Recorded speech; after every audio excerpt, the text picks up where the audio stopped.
When I was 14 years old, I lived with my mom, dad, 2 brothers, and my sister in a rural town in Florida. Overall, I miss living in Florida, but the one thing I don't miss was the constant rain. On one particular stormy Saturday night, where the thunder was so loud it shook the whole house, me and my 2 brothers had nothing to do. My sister was out at a friend's house. Me and my 2 brothers decided to play some video games to pass the time. It was only 8 o'clock after all. I remember we were playing some weird PS2 game where all the WWE wrestlers were driving cars and shooting at each other. I don't remember the name, but I remember the exact moment the power went out.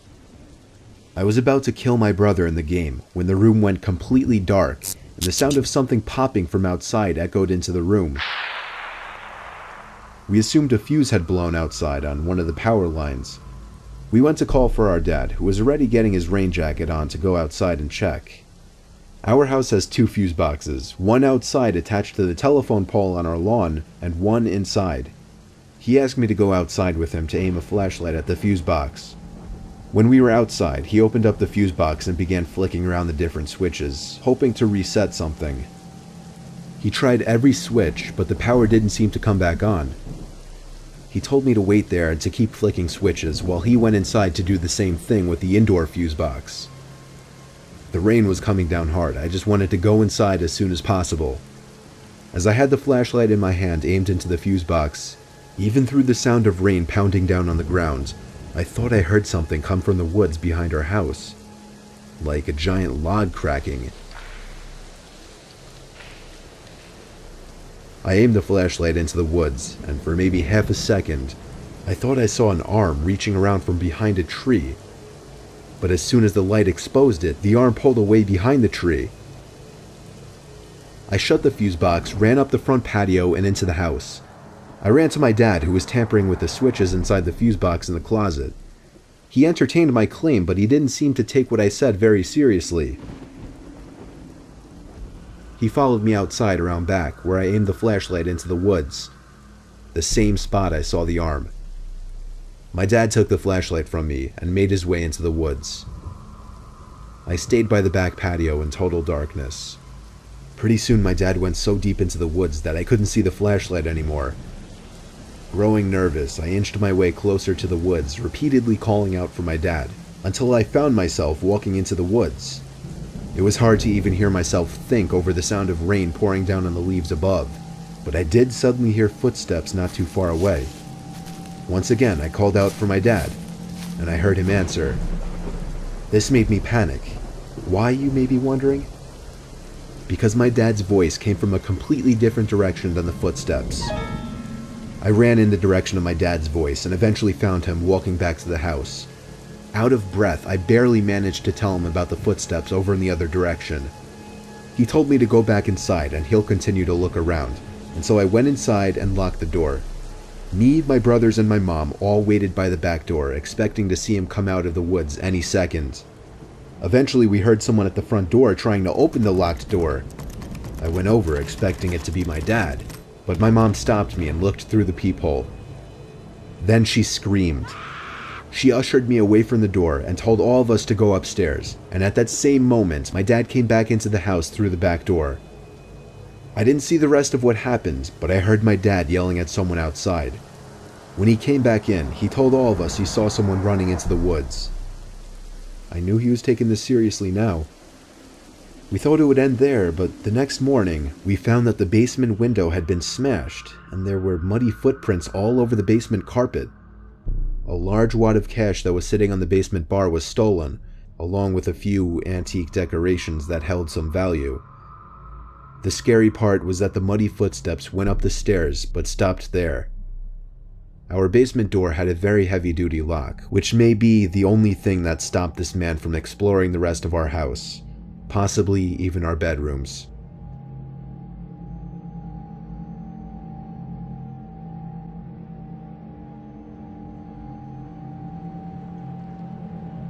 It's been a pretty rough couple of nights over here in Midwest. Flood warnings are replaced with thunderstorm watches are followed up by tornado warnings, and even sirens add a nice touch to this surreal nightly experience. I used to enjoy a good thunderstorm, You get yourself comfortable on a couch, grab an extra pillow with a blanket, cuddle up, and enjoy the show of grace and might. Lightning bolts ripping through the sky, illuminating clouds, houses, and tree lines, the sound wave coming with a tad of delay, shaking the window frames and sending a strange tingle through your body. Nature is a powerful force, and it was majestic to see it in action. Until tonight. The forecast was promising a late-night thunderstorm, so I was caught by surprise when I started seeing flashes outside around midnight. Since I wasn't prepared for it, I tried to quickly finish up the Orange is the New Black episode and get myself to the couch. When I got my headphones off, I realized why the flashes seemed so odd at first. There was no sound to follow them.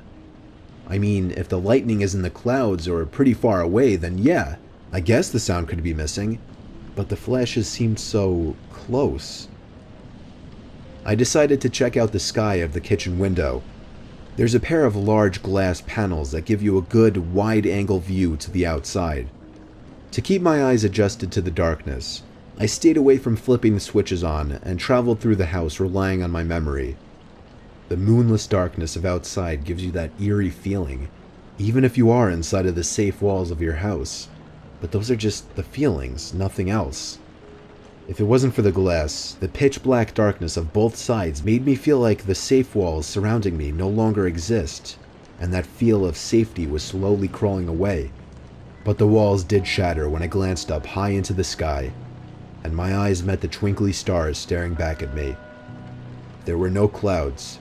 There was no thunderstorm with lightning. No, there wasn't. But the next flash, right from the other side of the window pane, did reveal that there was someone 5 feet away from me, and nothing but a thin glass sheet was separating us apart.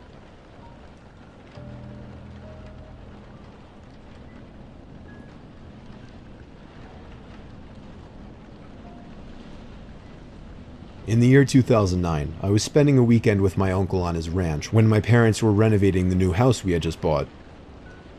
It was my second night there, a Saturday, and it happened to be during one of the biggest thunderstorms of the year. I'd say there were at least 3 crashes of thunder and lightning per minute. And we were in the heart of the storm, because the thunder would crash not even a second after the lightning would. I always enjoyed listening to storms while laying in bed, so I stayed up a little later watching TV, just enjoying the ambiance. After the movie I was watching finally ended, I turned off the TV and tried to fall asleep.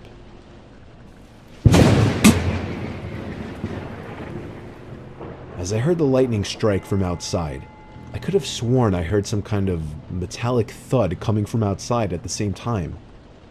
I didn't pay it too much mind. 20 seconds later, I could have sworn I heard it again. A very distinct metallic thud coming from outside to match the timing of the lightning. I really don't mean to make this sound like a cliche horror story, but my uncle really is a kind of creepy guy, and I was never close with him even remotely, so for that reason I didn't feel right going to wake him up. I just tried to forget about it. Now I was getting concerned. What the hell could that be? After the 3rd time, I finally got out of bed and walked over to the window of the guest bedroom. The water pouring down on the window made it extra hard to see what was out there in the dark fields. A flash of lightning momentarily lit up the property, but I couldn't see anything. However, once again, the sound of a metal hit accompanied it. The sound was so close now, it sounded like it was coming from the left of the window at a blind spot. I was going to do something I knew my uncle wouldn't be happy about.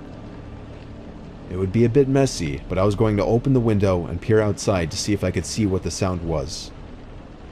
I unhooked the window lock and slid it up, and immediately the wind of the storm blew drops of rain into the room and onto me. I stuck my head out the window and looked to the left, and at that very moment, lightning lit up the property once again, and I could see a person dressed in all black crouched down by the outside basement door with his hand raised in the air. And before the sky went dark, I caught the briefest glimpse of what the sound was coming from.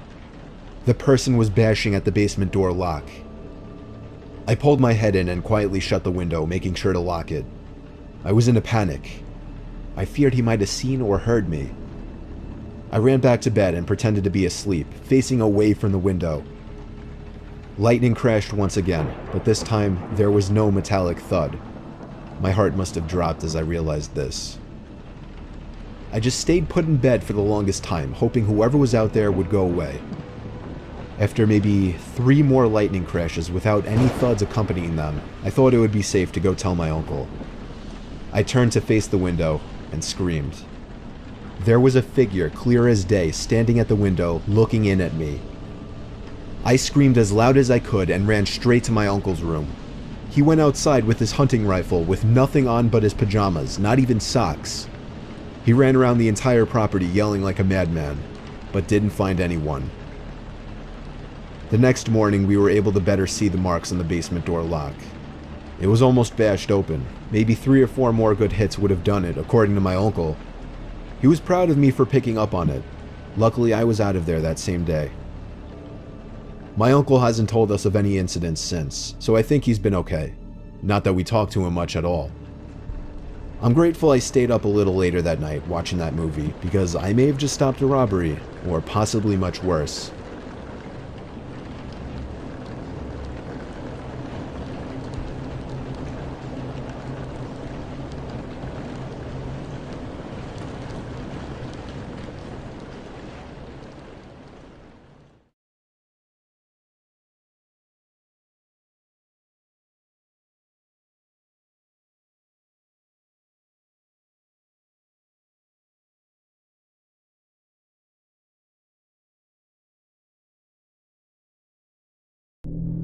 My name is Aiden. I live in rural Vermont with my parents and 2 brothers. One weekend, when my parents were gone, my grandma had us take a little trip over to her house for the weekend.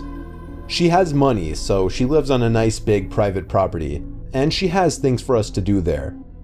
It was the closest thing to a vacation that we'd get all summer. I'm the oldest, and I was 15 at the time, so I guess my parents still didn't fully trust us to be left home alone at that time. Me and my younger brother were playing basketball out front until the sun was just starting to set. After that, we went inside and ate dinner. My grandma later called me down from my room because we left the door to the Morton building open. That confused me because we didn't even go into the Morton building. I went downstairs to the dining room window where I could see that the door was in fact open. It was dark out there now, but the light above the door was on and made it easy to see the opening. I called up to my 2 brothers, who both claimed they didn't open it. I expressed concern to my grandma, suggesting maybe somebody had broken in. She overreacted, as she does with everything. I went to the front door and looked out the glass up top, and literally screamed, "Holy shit." My grandma yelled, "What's wrong?" and started freaking out. I told her I saw a man just standing at the bottom step of the front porch. She came over to look for herself, and then started yelling to call the cops. I told her I'm gonna go outside and confront him, but she literally would not let me. She would cry and beg me not to open the door, and even tugged at my arm each time I tried to grab the doorknob. I finally agreed to call the cops instead and waited out. My grandma got on the phone, almost crying to the operator, kind of overreacting by stating that somebody is gonna break into our house. I sat in the dining room looking out the window, watching the man. My grandma wouldn't allow my 2 younger brothers to even come downstairs. The blackness of the man's figure standing out there was the only thing darker than the surrounding ambience. Finally, the man turned and walked past the window I was sitting by, seemingly circling to the back of the house. We tried to follow through the house, watching him through every window possible, until we lost him completely. We were in the den of the house, looking through the back window, but he was nowhere in sight. We had nothing to tell the police when they arrived, other than someone was standing at our front porch. They apparently had been in our Morton building, and they walked around back near the trees and disappeared. Nothing unusual was found in the Morton building, and they couldn't find the man anywhere on the property. They told us to call them back if we see them again, because realistically, there was nothing they could do. My grandma insisted we stay upstairs, and she would sleep down there for the night. Me and my brothers were playing on the GameCube that we brought along upstairs at around 10 o'clock, when we heard my grandmother's heart-chilling scream coming from downstairs. We all panicked and sprinted all the way down to the den, where we saw our grandma pointing into the pitch-black office. She said there was someone in there. I closed the door and told my brothers to help me lean up against it while Grandma once again called the cops. The cops arrived, and to our surprise, found the man laying on our grandma's office couch. He was very open about his intentions, spending the night in the warmth of the house. There were 2 windows that you couldn't exit from in that office, meaning the door we were blocking was the only exit. He admitted he simply entered the house through the den window, which was not locked. My grandma is 92 now. She's always been a skittish, worrisome little thing, but this event only made her that much more paranoid with just about everything.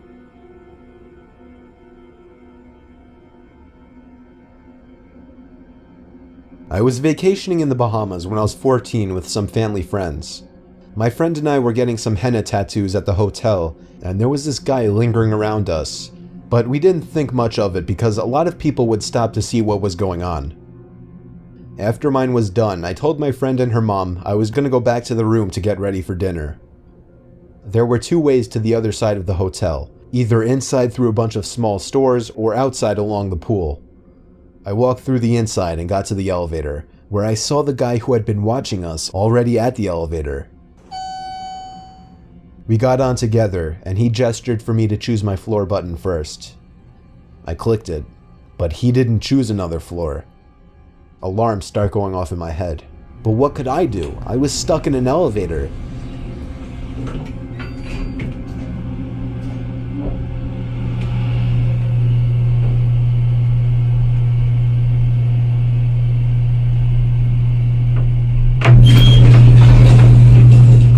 The elevator stopped on my floor, and I started walking to my room. In this hotel, most of the rooms faced the ocean, so to the right in this hallway were just windows. I was in the very last room on that floor, and I could see the guy following me about 10 feet behind. About 2 doors from my room, he ran up and grabbed me. I kicked and screamed, and he dropped onto the floor. I ran to the room and locked myself in. After talking with security and giving a description, they found the guy and found out that he had actually been following multiple younger women in the building.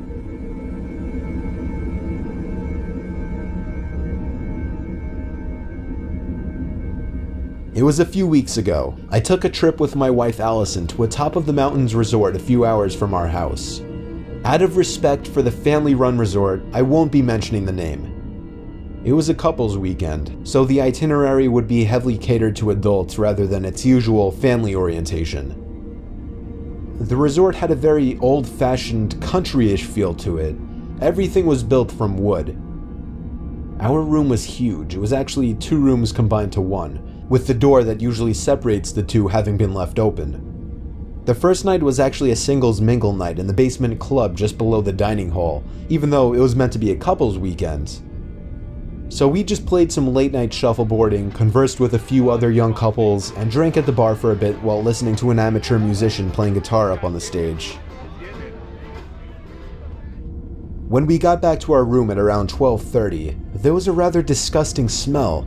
A new smell that wasn't there earlier. It smelled kind of skunky. Allison kind of playfully smacked my chest and accused me of smoking pot. However, I assured her I haven't even done so since I was in college. Allison went to the front desk in the main building and requested a different room. They denied the request as most of the rooms were booked, but they did send someone up to our room who agreed it smelled funky in there.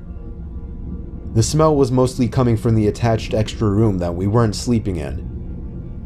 He offered us a partial discount to our bill for the inconvenience and sprayed some Febreze from the closet around the room. We took his suggestion to keep the door separating the 2 rooms closed, as a skunk might have gotten into the other room. We went to sleep shortly after, or at least tried to, as a few minutes after turning out the lights, me and Allison both heard a consistent thud-like sound every few seconds coming from the left of the bed in an adjacent room.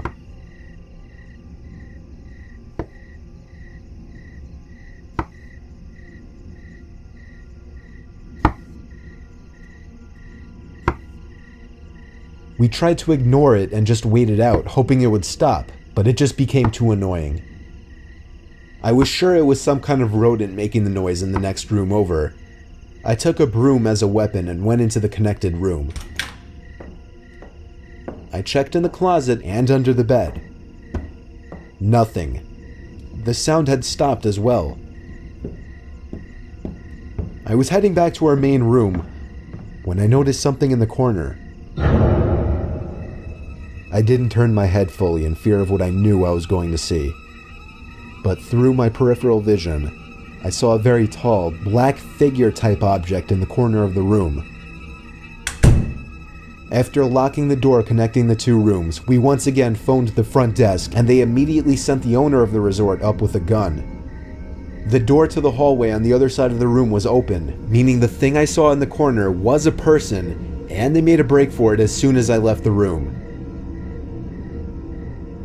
The owner actually told us that we were smart to call, as there had actually been some creeps coming to the resort, stealing food from the cafeteria and sneaking into people's rooms at night.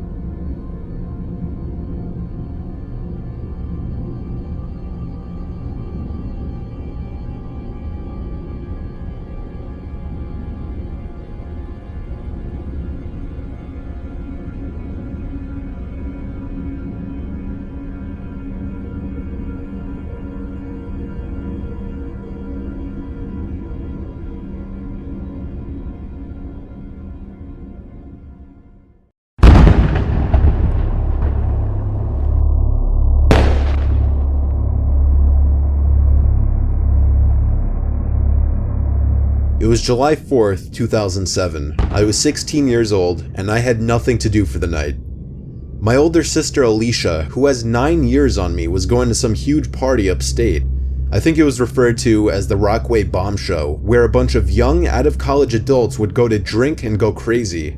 Surprisingly, when I told my sister that I had no plans, she invited me to come with her and her boyfriend Alex.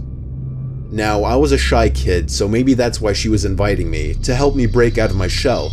But being 16 years old, it was definitely out of my comfort zone to go attend some crazy drinking party full of 20-year-olds. Somehow though, she guilted me into going. We'd have to stay at a motel overnight there, so I packed my stuff, and within 2 hours, Alicia was honking the horn outside. It was a long drive, close to 4 hours. By the time we arrived, the sky was already turning that bright orange as the sun was setting. We pulled into some sketchy looking road with a sign that said "Fireworks Show this way." I rolled down the window and already heard a huge crowd of people in the distance. As we passed the tree lines on either side into the clearing, we could see a transportable stage, a bunch of tables scattered everywhere, and a food and drink bar. People in their low 20s everywhere, all holding beers or other alcoholic beverages. I felt my heart sink a little in social nervousness.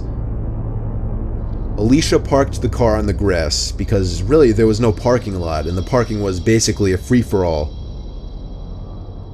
I followed Alicia and Alex to the party, and they immediately coincidentally found some of their friends who already seemed drunk. They introduced me and we chatted for a bit.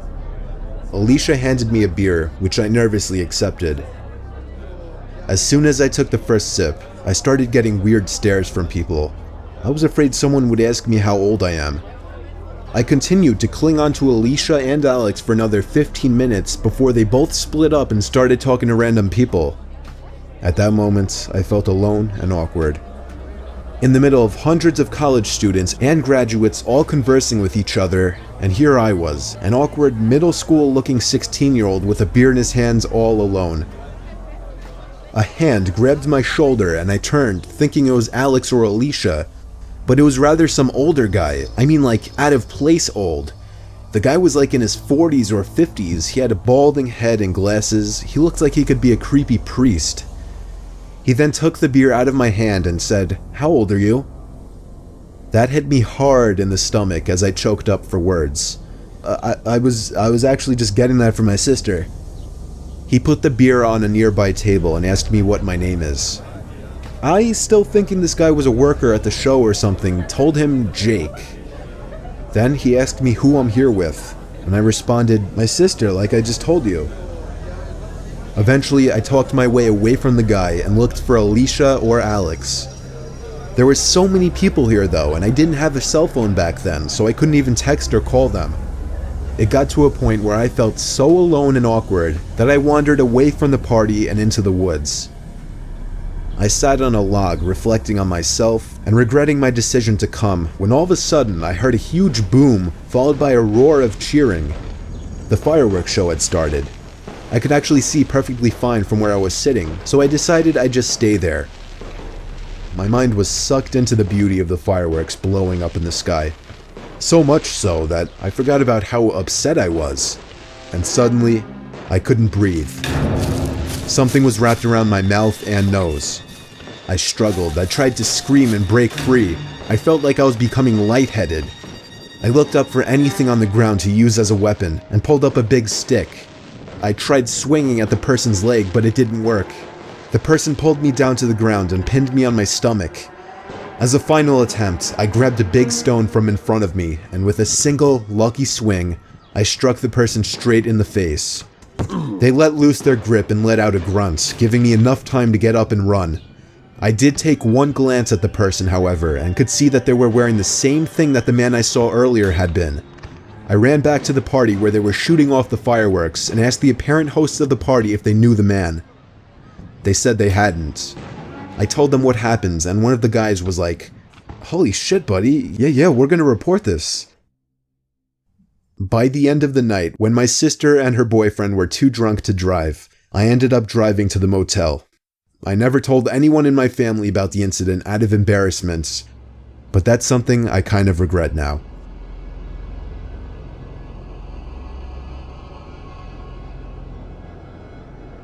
My name is Ivan, I'm 15 years old, and this is the scariest experience of my life. So it's the 4th of July, 2015. I live in a calm suburban neighborhood that's usually very quiet, but one night it all changed. My dad had to work extra late since he was covering someone's shift, and my mom was at some friend's house party. This was a Friday night, so I would usually just play games on my computer and talk with friends, basically having my kind of fun. I would do that every single Friday night without any issues. The time was about 9 or 10 p.m. and I was playing my favorite game, League of Legends, talking with some friends, when suddenly I heard a window shut. Or maybe it was something else. I thought it may be the broken dishwasher we had that sounded very loud. I ignored it and wanted to get back to my game, so I increased the volume on my headset.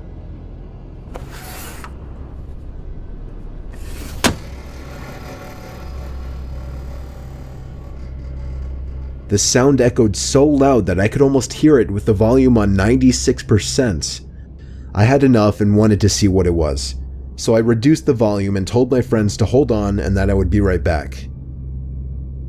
The sound wasn't from the dishwasher or the dryer.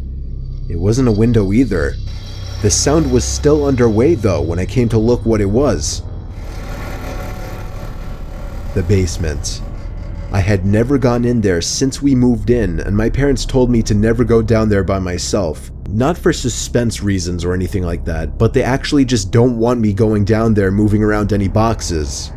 The basement was dirty, and the door was kind of broken and always gave out creepy drafts when it was open. I went to the basement door and listened. The sound went on for a good 2 minutes before silence. My whole body was actually filled with joy and happiness. But before I could even breathe out and go to my room calmly, the sound started again. First quietly, and then louder and louder and louder. I was completely home alone if you're wondering. No parents, no pets, no babysitters, nothing. I didn't even have any weapons to defend myself either. I was so scared that I started having thoughts about my entire life as if it were flashing before my eyes, so completely sure I was going to pass out or even die. Now the sound was very loud. I went straight to my room and closed and locked the door very quietly. I took my phone and dialed my mom's number. She told me to call the police, which suddenly seemed like a better idea. I called the police, and as I was on the line with the operator, I heard a door opening from all the way downstairs. Because it was so loud, I knew that it was the basement door. The operator told me that they would be over as soon as they could. It was at that moment that the horrific truth hit me. Somebody was in my house. I listened in silence for a few minutes, other than the occasional firework booming in the distance from the outside, as I heard somebody rummaging through our kitchen and living room. I wrote to my friends in the chat, "There's a fucking intruder in my house." Before I could even see what they responded with, I heard footsteps coming upstairs. Thinking on my feet, I opened the window and jumped down 2 stories onto the grass, breaking my left ankle. I was crawling as far as I could away from the window, and when I looked up to the window, I saw him. The most disturbing face which has ever belonged to a man. A crooked mouth, brown, wiry hair, and eyes so dark I couldn't even see them. But I could only see it for a few moments before he turned and walked away from the window. The sounds of cop cars stopping nearby was the greatest thing ever at that moment. I remember watching the police walking the man out to the car in cuffs, and I'll never forget that face, which looked even more horrific up close as he gave me an evil, hateful stare before being driven off in the backseat of that police car.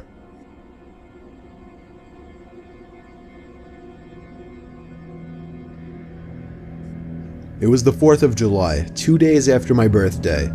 We live in a very quiet town in New Jersey, so not much was going on. I had just turned 21, so my girlfriend, who had already been 21 for a while, jokingly decided to come over to my house with a couple 6-packs and some fireworks for the holiday. My parents were at one of the neighbors' parties far down the road. We don't have a lot of close-by neighbors. My girlfriend's name is Sophia. When she arrived, we headed to the backyard, where we started drinking the 6-packs together. She brought 2 big firework missiles, a couple bottle rockets, and some firecrackers. Obviously, the missiles were what caught my eye the most. When I finished my second beer, I got off the deck to shoot off the 2 bottle rockets. Up next were the firecrackers. After lighting up the firecrackers, however, I noticed my garage was open all the way across the yard. I told Sophia I'd be right back and walked over to it. I went inside and turned on the light. Every drawer and every closet door had been opened. I called my dad first thing and let him know somebody broke into the garage and possibly robbed us. He had a typical reaction. "Are you serious? Aw, shit. What did they take?" "I don't know," I told him. "Alright, hang tight, I'll be home in a sec to check it out." So my dad was momentarily leaving the party down the block to come check it out. When I got back to the deck, I told Sophia, and she was just in shock. She went to go look herself, and when she came back, we just sat there outside on the backyard deck, waiting.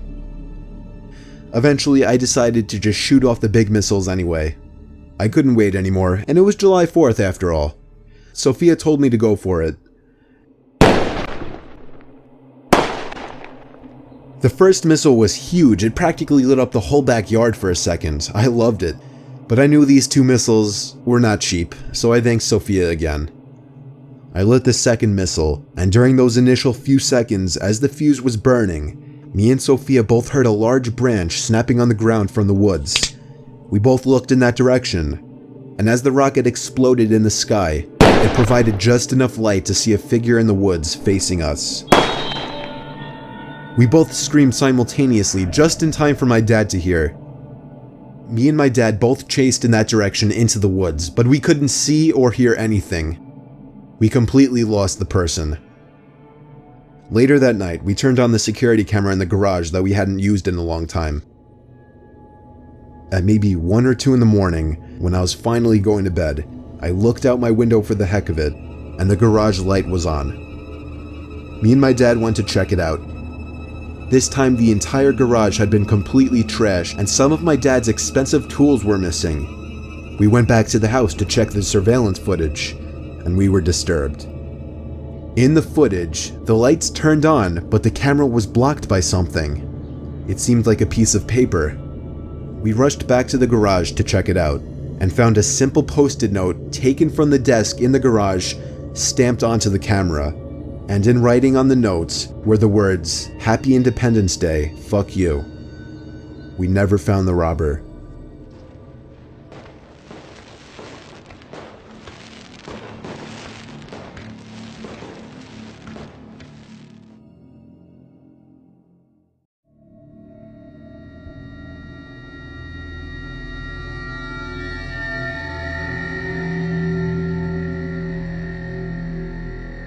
This experience happened many years ago. I'm 23 now, but I grew up a scout.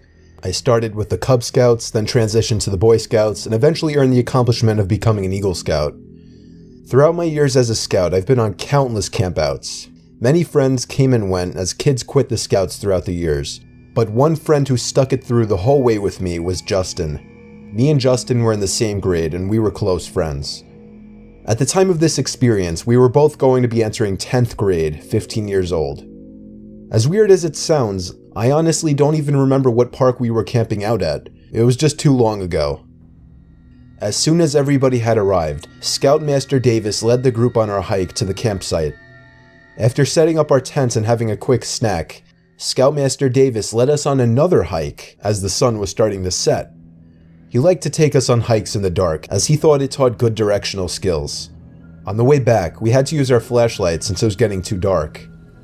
Mr. Davis played a little game to mess with the younger kids, acting like we were lost and they had to find the way back. He had one of the younger kids start to lead the way back, but the kid soon froze in his tracks and looked to Mr. Davis, claiming he heard something. Mr. Davis acted all forest rangery, stepping forward and making a listening motion. Me and Justin laughed out loud, and he shushed us. There was another sound, a very obvious step from a larger creature in the distance. Kids were shining their flashlights all over the place.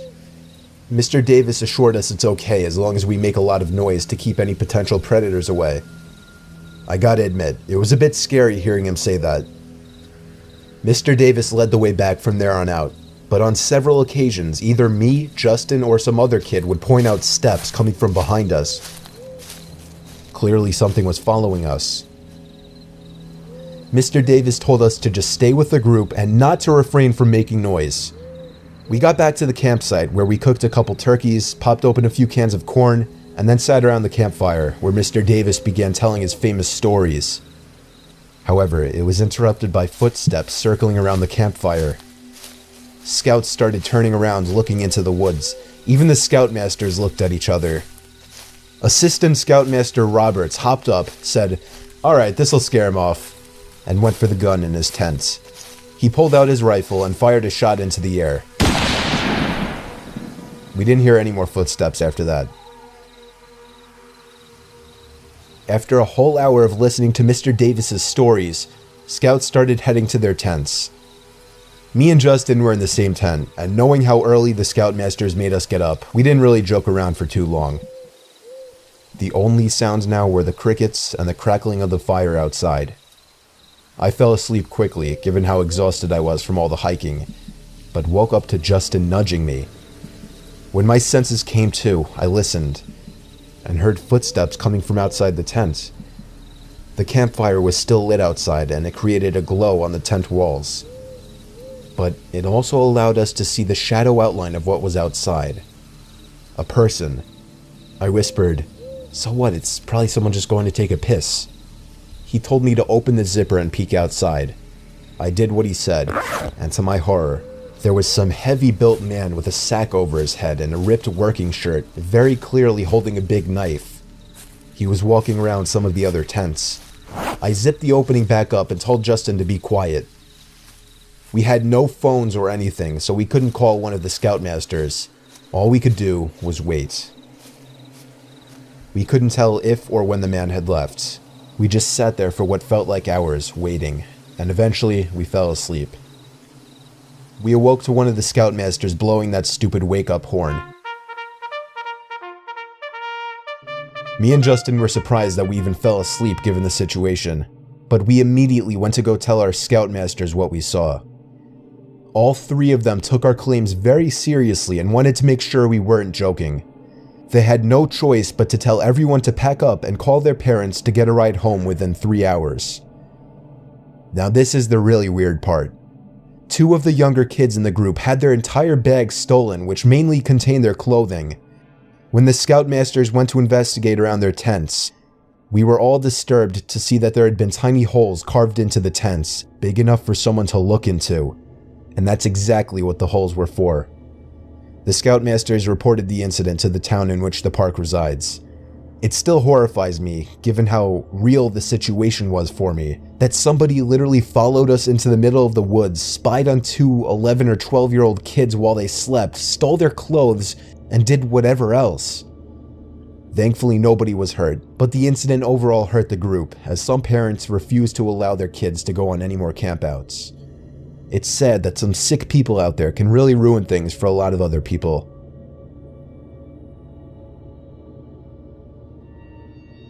I'm a 15-year-old Boy Scout from Houston, Texas. My troop flew us out to Denver, Colorado, and we drove to a camp called Camp Alexander, about 45 minutes away from Colorado Springs. Me and 4 other people in our troop were participating in the high adventure program that the camp offers. This basically means that we were doing things like climbing mountains and white water rafting. 4 days into our trip and nothing has happened to us. We set up our tents next to the Arkansas River, as we would be rafting in it the next day. I sleep very poorly in sleeping bags, and had been waking up covered in sweat every night, and that night was no different. I woke up with my face in a puddle of drool and sweating all over my body. I checked my watch and it was around 3:45 a.m. I decided that it would be best for me to step out of my tent for a while and cool down. I put on a shirt and shorts and unzipped my tent. The way my tent was positioned, the opening was facing towards the river, and I immediately noticed that there was someone standing in the middle of the river facing downstream. The water was about waist high and 30 to 40 degrees Fahrenheit, and whoever was standing in there didn't have a shirt on, so I was extremely confused. After a moment of staring, I realized that I knew this person. He was my friend, who I'll be referring to as Dalton for privacy reasons. I called out for him 2 times before he finally moved.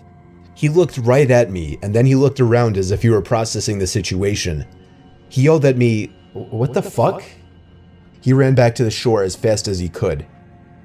I grabbed him a towel and shirt and asked him what the hell he was doing in the middle of the river at 4 in the morning. He answered saying that he didn't know, and that he had just woken up to me yelling at him in the middle of the river. I don't know how he got there, or if he sleepwalked or something like that, but it was seriously creepy. Nobody believed us in the morning, and we just decided to forget about it. Dalton said he had never sleepwalked before or anything like that, so I have no idea why or how he would have gotten into that river. All I know is if I didn't wake up that night and get out of the tents, my friend Dalton might have been dead come morning time. This is going to be a brief, horrifying 100% true story of mine. I was 13 years old and one of the quieter kids in my Boy Scout troop. I'm not totally a shy person, but I couldn't really relate to any of the kids in my Boy Scout group. We were on our last campout of the 2008 camping season. It was in October and it was a little chilly, making our many hikes a little more bearable. This was the last campout of my life, and you'll soon know why. During one of our hikes, I was trailing behind the group as I usually did.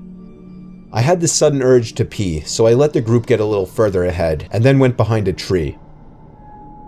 I almost had a heart attack as something made a heavy thud on the ground not too far away from me. It didn't sound like a stick or branch falling, it sounded like something putting its foot down into the leaves. I didn't know what to think, all I know is I was freaked out. I ran to catch up to the group. I had no idea what just happened, so I didn't want to tell anybody about it. I'll skip ahead to that night when I was trying to fall asleep. I had my own tent, as did some of the other kids in our tiny little troop, so I tried to go to sleep right away. A strange noise soon interrupted the silence, however. It sounded like breathing coming from a phone or something, and it seemed to be coming from inside my bag. After digging through my bag, I pulled out a big, heavy walkie-talkie. The only thing, I didn't bring or own that. Suddenly, in a deep, almost muffled voice, someone said into the walkie-talkie, "I'm watching you, kid."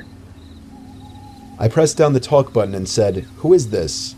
One of the other kids were clearly pranking me. There was no response, only this sudden static. "Is this Mike?" There was silence. And then, "I'm right outside your tent." the fabric of the tent suddenly started pushing in on me as something from outside was pushing into it. I screamed like a baby, and that's when whoever was outside ran into the woods. Two of my scoutmasters came rushing into the tent. I could barely even breathe, but I somehow managed to show them the walkie-talkie and explain what just happened. They lectured the kids for a few minutes, thinking it was one of them messing with me, but when I calmed down, I stepped in and told them that the voice was way too deep for it to have been any of them. We were all forced to share tents with two others that night, and the next day we packed up and moved to a nearby campsite with another Boy Scout troop. I really don't know what they did with the walkie-talkie. I was emotionally disturbed, embarrassed, and I just wanted to go home. I convinced my parents to let me quit Boy Scouts after that incident. It was by far the scariest experience of my life.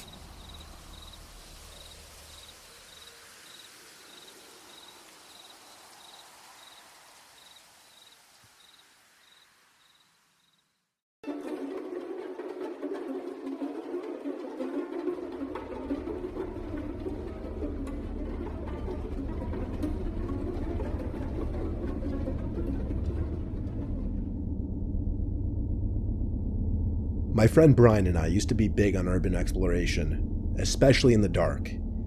About a half-hour drive away from our houses is an old hospital/asylum that's been abandoned for decades. It hasn't been torn down because it's in a really secluded location and it would just cost too much money. Brian and I wanted to bring a Ouija board along with us and explore it one Thursday night. Pulling into the unlit parking lot and seeing the massive structure standing tall in the night, even we were having second thoughts. Gangs were known to hide out in this building, or at least that's been rumored. Surprisingly, there didn't seem to be any security patrolling the perimeter, so the process of getting in was pretty easy. We found a broken window that seemed to have been made into a common entryway by other urban explorers and delinquents. Brian and I have a lot of experience exploring abandoned structures at night, and admittedly, even we were creeped out by this building. We made our way to the highest floor and did a little exploring up there. There were so many holes in the floor that our confidence in the structure holding our weight was low. The floors were creaky and soft in certain spots, and there were rooms that led into dark nothingness. Every time I'd shine my light down into one of them, I'd have the haunting thought of someone or something being inside one of them. We found a good spot to set up the Ouija board and candles. Yeah, we went all out with this. When the candles were lit, Brian and I placed our hands on the planchette and began our attempt at communicating with some kind of spirits. We weren't really the type to joke around with it, so we weren't pushing it around ourselves just to mess with each other. However, the planchette didn't move the whole time. Maybe that was because our Ouija board session was interrupted when we heard a creaking noise coming from inside one of the dark open rooms nearby. It wasn't just a fluke noise. It was a steady, consistent creaking, once every 1 or 2 seconds. Brian and I quietly packed up our stuff, and he whispered to me to go shine the light inside of the room. I whispered he's got to be crazy. What if gang members were in there? Brian whispered, forget it, I'll do it. I whispered no, but he either ignored me or didn't hear me. He tiptoed over to the doorway, which was pointless given that he'd be shining a light into the room. However, he never even turned that light on, because before he could, a distinct, quiet, short yet sharp laughing or cackling could be heard coming from inside the room. It sounded like an older woman's cackle. It was the most disturbing moment of my life. Brian screamed run, and we both ran down the 10 flights of stairs and back out the window we climbed in through. We continued running all the way back to my car and drove out of the woodsy property. We swore to never go back there, and we haven't. The thing that sucks is that we usually recorded our visits to places like this, and one of the few times we didn't, the most disturbing moment of my life took place.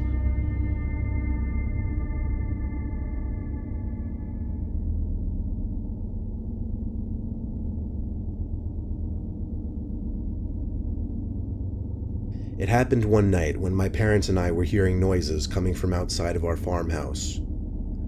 The best way I could describe the noises were various types of cracking and thud sounds.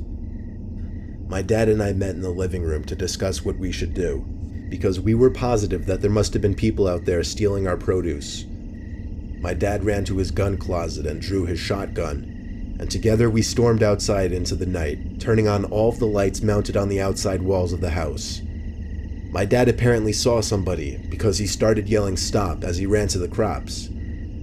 I followed him, and I too started to spot legs running underneath the crops, the legs of 2 or more people. My dad called at me to keep up with him as he chased down the thieves in the dark, approaching the woods. After running about 50 feet into the woods, my dad stopped and reached out his arm to signal for me to stop as well. As I was choking for air while out of breath, I watched my dad as he stood in place, looking around us. I swear we were standing still for like 30 seconds in silence. I didn't have the energy to ask what he was doing, but eventually I caught on. I saw what my dad was looking at. There was a person standing about 10 feet away from us, but all I could see was his face, since he was mostly covered by a bush. The sound of an October leaf crunching nearby revealed there to be another person standing only 10 feet away. As my dad and I looked around more carefully, we realized there were more than just 2 guys watching us. There were 7 or 8 or 9 or even more. My dad slowly looked back at me and then back at the person closest to him. What made the scene so much more disturbing, we could only see the people's faces, which were partially illuminated by the moonlight. My dad took a few steps back and broke the silence by saying, "We're leaving." We both started walking backwards, noticing the people were inching closer at the same time. My dad waved the shotgun around to let them all know he was armed. When we made it past the tree line and back onto the property, we sprinted back to the house. I'd never seen my old man run so fast in his life. He slammed the door behind him and watched the windows with the gun still in his hand, while I called the sheriff's office. The cops took a while to respond, about 15 minutes, and the 2 officers that showed up were very unhelpful. They only asked questions and took down notes. They didn't actually go looking for the group we encountered. The cops left within 10 minutes, but it ultimately didn't matter, because by the next day, nothing happened. So we assumed it was over, and it was. There was never any follow-up to this.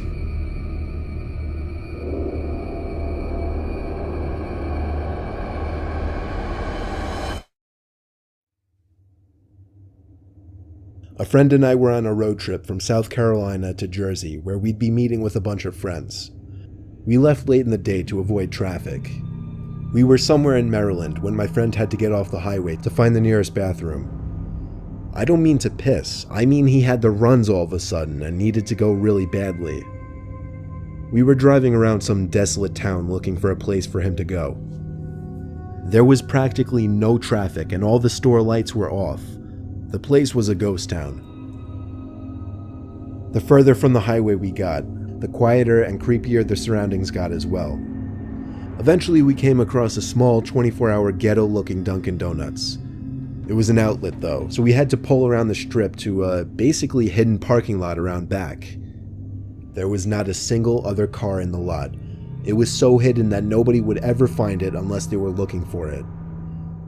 We knew we were in a sketchy area, so I begged him to just hurry back. He said he'd be back in no less than half an hour, as he cracked a smile, reminding me of his annoying humor.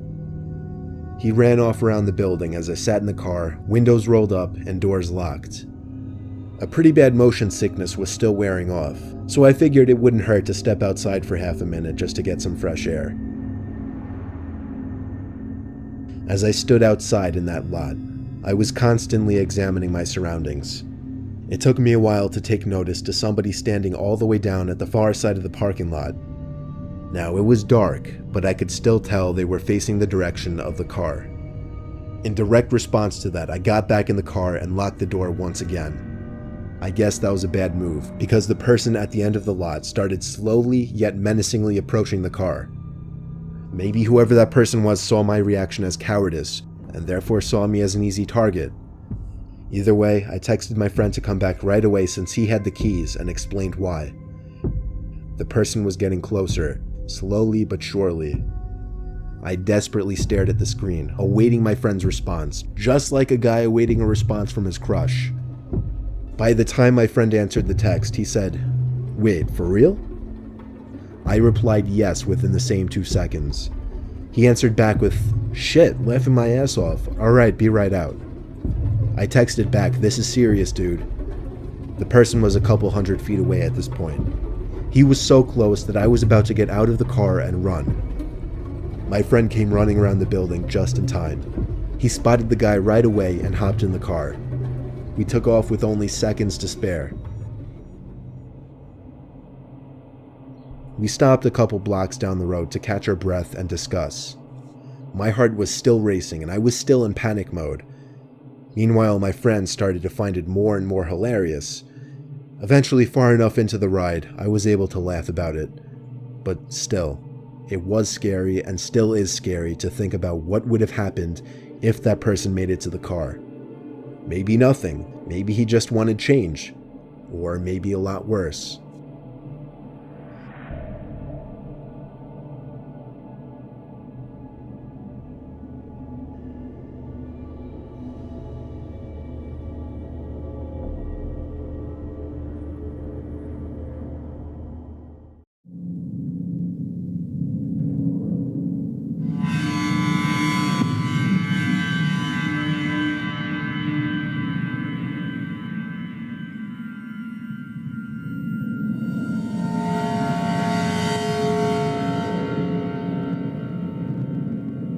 So this was told to me by an old family friend, Nikki, numerous times as a kid growing up, as one of those life advice stories to keep in mind through the years.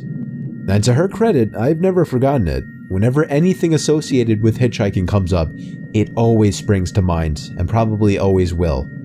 Even makes me a bit ill whenever I think about it, actually.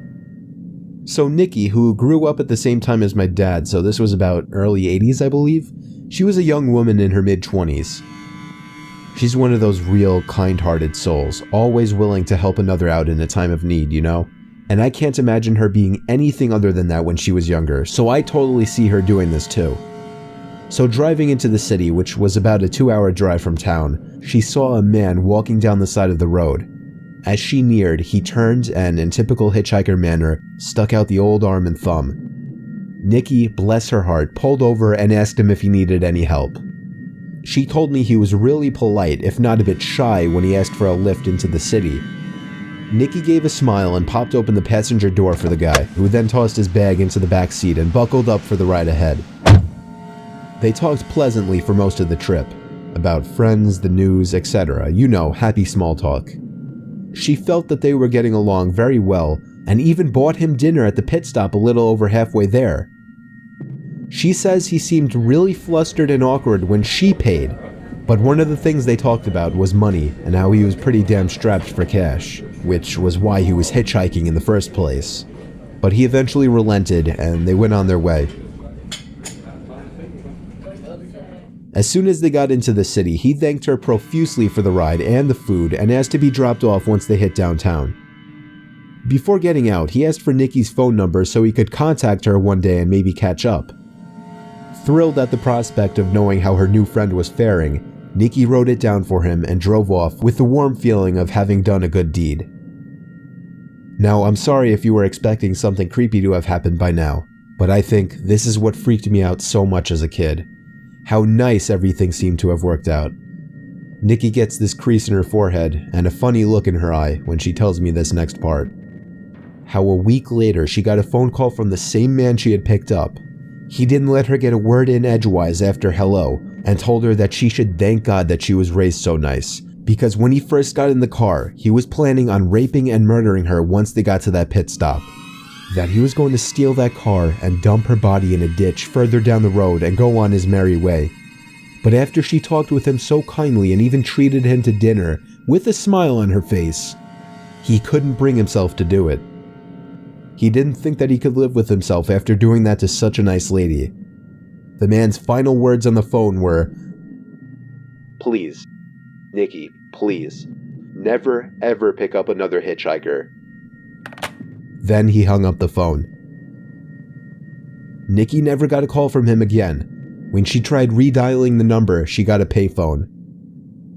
And so, I've learned one important thing from this story. That I'm going to take that man's advice and never, ever pick up a hitchhiker.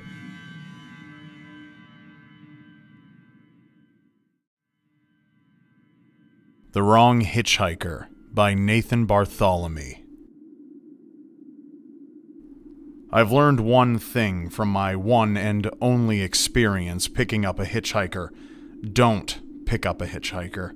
It was a Saturday night, probably around 1 in the morning. I was driving down the 542 in New Jersey, a route I commonly took to get into town. It was a long stretch of nothing but woods on either side with the occasional residence. I was on my way back home from town, and as usual at this time of night around our quiet old town, there was not a single other car on the road. I turned on the off-road lights on my Jeep to have optimal vision on the unlit highway, which allowed me to spot somebody far down the road, just standing at the side. As I got closer, I saw him raise his arm up and stick up his thumb. He was trying to hitch a ride. My heart started racing. I had no idea if I should stop or not. I slowed down just to get a better look at the guy, first of all. He seemed like a younger man, maybe 28. He had on a light gray hoodie with the hood over his head and blue denim jeans. The time to make a decision was immediate, and with a lack of my better judgment in the heat of the moment, I came to a stop, rolled down the window, and asked, "Where are you heading to, friend?" "Just up the road," he said in a deep, quiet tone. "Hop in," I called out the window. He opened the door to my Jeep and stepped inside slowly. Jeep Wranglers have very tight seals on the doors, so when he tried to close the door the first time, it didn't shut. I politely said, "Oh, the door didn't shut. Just open and slam it shut real hard. These doors are hard to close." The body language he was giving off in response was unsettling. About 3 seconds after I had finished my sentence, he looked at me, then turned his head slowly to the right, and again waited 3 or 4 more seconds before finally opening the door and then slamming it back shut. By the way this guy was moving, I already regretted my decision to let him in. I put my foot on the gas and we started moving along the road. The speed limit on this road was 55, but I was going 75 just to get the guy to his destination quicker. "So, how far did you say you're going?" There was an awkward gap of silence before he replied with, "Just a few miles up." I wanted to turn the radio on to kill this awkward and downright creepy silence, but something in my head told me not to for whatever reason. Suddenly, I could see just through the corner of my eye that the man had turned his head and was staring in my direction. At this point, I was telling myself that I needed to get this guy out of my car. For a good mile, I felt his gaze just hitting me like a brick, and all the while I tried my best not to look back. Finally, he turned his head the other way and said, "You know, I've been wondering for the longest time if it's just worth it to end it all." I looked at him in confusion. He dug his hand into his pocket and said, "I've been carrying this knife with me for the past few weeks, wondering when the right time would come." He pulled out a big red knife from his pocket, and at that instant I felt like my stomach had dropped out of my body. I told him to put the knife away immediately. He told me in a calm, emotionless voice, "Pull over next to that sign." I did what he said, coming to a stop next to a speed limit sign, and what followed still haunts me. He began to slit his forearm next to 3 other scars from previous assumed self-inflicted cuts and let out a disturbing moan. I managed to choke out the words, "You need to get out of my car right now, buddy." He looked at me again and said, "Get out of the car. I want to show you something." I told him no, and he raised his knife up closer to me as an obvious threat. "Just get out for a second. There's something I want to show you behind that sign." I knew my life was on the line and I had to be smart. I said, "Yeah, okay, man. Let's go." I opened the door to my Jeep, making a point of leaving it open, raised my hands in the air and backed away slowly from the door. He too left the car and started walking over to my side. At the exact moment that he was directly behind the car, I jumped back in, threw it into drive, and floored it down the road, never looking back. I got back home within 10 minutes, still breathing heavily and wanting to throw up. This was the scariest thing that has ever happened to me, and I urge everybody and anybody that if you by some chance see a hitchhiker on a dead road at some odd hours of the night, do not take any course of action other than speeding right past them.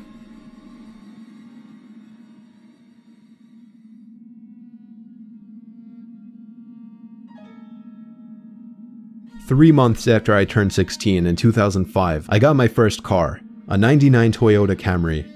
On a warm Saturday night, when my friend Alex invited me over to one of his friend's big parties, I knew I wouldn't be in a condition to drive the Camry home afterward.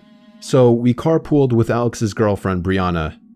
We lived in the countryside of Virginia, meaning less big parties. Meaning when there was a big party, it was a huge deal and everyone would go. We lived about 5 to 10 minutes away from this kid's house. I knew where he lived as I was acquainted with him, but not exactly friends. The whole ride there, we took the same 2-lane highway type road through the woods, and this kid's house was actually on this road further down. At certain points on this road, there were a few houses on either side, and then it would just go back to being a long, empty highway again.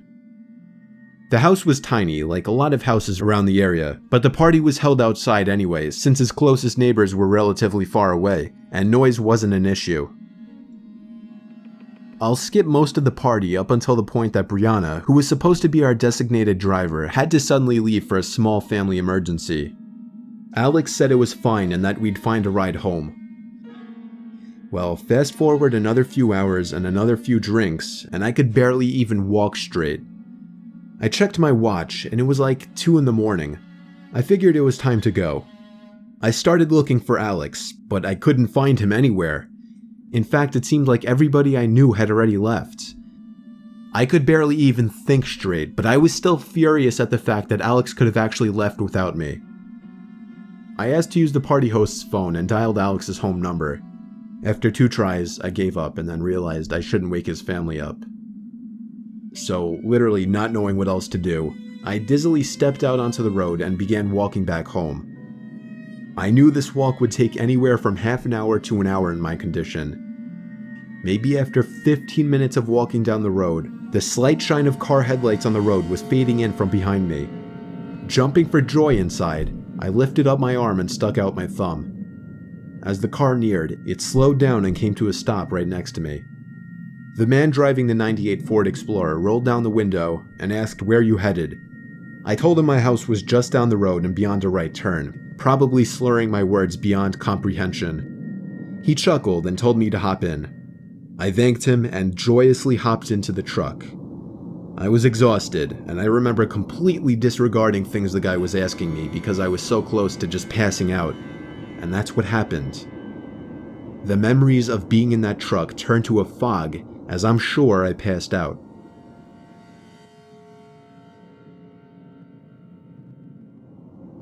The next thing I remember, I woke up still in the moving truck. The guy looked at me and laughed, but didn't say anything. I looked around and realized the road we were on wasn't familiar. I nervously asked, where are we going? He then said, so what were you doing out this late anyway? As the man answered my very straightforward question with another irrelevant question, the sobering reality of the situation hit me. You can let me out anywhere, I told the man. The man responded with a firm no. I felt like throwing up as he said that. No, I really actually felt like I was going to throw up. I started to gag as I felt more and more nauseous by the second. The man took his eyes off the road to look at me, and that's when I thought of the perfect distraction. I turned in his direction as I continued to gag, and he started to kind of lean away and slow down the car. Thankfully, I drank as much as I did because I finally threw up and made a point of doing it all over the man's lap. The man yelled in frustration and stopped the car, and that's when I took it upon myself to run for my life into the woods and duck behind a few bushes. The man came following into the woods with a flashlight, and on 2 separate occasions, he shined the light straight over me without noticing. Eventually, I heard his footsteps walk even further into the woods past me. That was when I ran back to his truck, but unfortunately, he was smart enough to lock it. By some miracle, I saw another car approaching in the distance, and I ran out into the middle of the street, waving my arms like a lunatic. The car tried to avoid me, but I wouldn't let it. They were forced to stop, and I yelled at them to help me before they came back. Once I told them that I was kidnapped by the man who was driving that Ford Explorer, the driver agreed to give me a lift. Not to the police station or anything, but to my house. I made it back safely, where I couldn't thank the driver enough. I immediately woke up my parents and told them. My dad wanted to know if I got his tag number, and then I felt like punching myself in the face. I failed to get the simplest information from the guy that would have allowed me to actually properly report him. All I knew was that he drove a faded blue '99 Ford Explorer. I made sure to give Alex a piece of my mind, and part of me always held a grudge against him ever since, just for abandoning me at a party without telling me. I haven't seen him in 4 years now, however, and this was actually the first time I even thought about this incident for almost a year now. As time goes on, even the worst of memories may start to fade, but after writing this to share with the internet, it's once again fresh in my mind. Thank you so much for watching, and we hope you enjoyed, but be sure to keep those lights off and tune into the video that Mr. Nightmare and I have done on my channel about horrific hitchhiking murders. You can either click on screen now or in the description below to watch that video, and be sure to subscribe while you're there, because you won't want to miss what's next.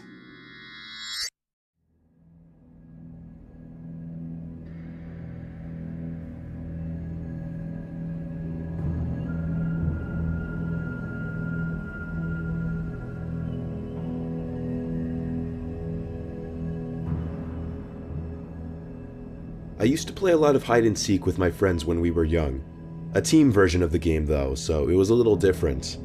Instead of having a lone seeker who tags anybody, we would have a team of seekers and a team of hiders. And for the hiders to win, they would have to get to a certain checkpoint, and seekers would win if they tagged all the hiders. To tag one of the hiders, the seeker would have to two-hand touch their back, just like touch football. It started when we all formed our group on the block around 8 years old, all the way up until we were about 13. I lived in a cul-de-sac where there were 3 other houses besides mine, and kids my age lived in each one. There were also 4 other kids right outside the cul-de-sac around our age, so ever since I was little I had a group of neighboring friends. When we would play hide and seek, we would usually play in the cul-de-sac, since there was a lot of open space, trees, bushes, and each of the houses belonged to one of us, so we could use all the property space for the game as well. Plus, the cul-de-sac was right in front of our town's nature preserve park, so it also made it more fun to have the woods as an added hiding spot. It was 2008. I was 11 years old, a time and age we would still play hide and seek on Friday nights instead of going out to flirt with girls. We had only 6 of us this night, so we divided our 2 teams into 3s and split up. We were first to hide. The other team began counting down from 30, while we all went our separate ways to different houses. I ran to my next door neighbor's house and came up with a really creative idea. My friend had a green blanket outside on his patio, sitting under a couple flower pots. I carefully moved the flower pots and took the green blanket, folding it over my body and crawling over to the bushes near the edge of the woods. Since our houses met the edge of the nature preserve, we could all choose if we wanted a back fence or not, and my next door neighbors chose not to have one, meaning the woods connected to some of our backyards. I heard the backyard gate open, so I quickly ran into the woods and knelt down under the green blanket. I would occasionally lift the blanket over my head to see who was there, and eventually I saw one of my friends creeping around the backyard, checking under the table and such. So while they were distracted, I waddled on my knees to the backyard of the next house over, where I could hear the commotion of one of my teammates getting caught.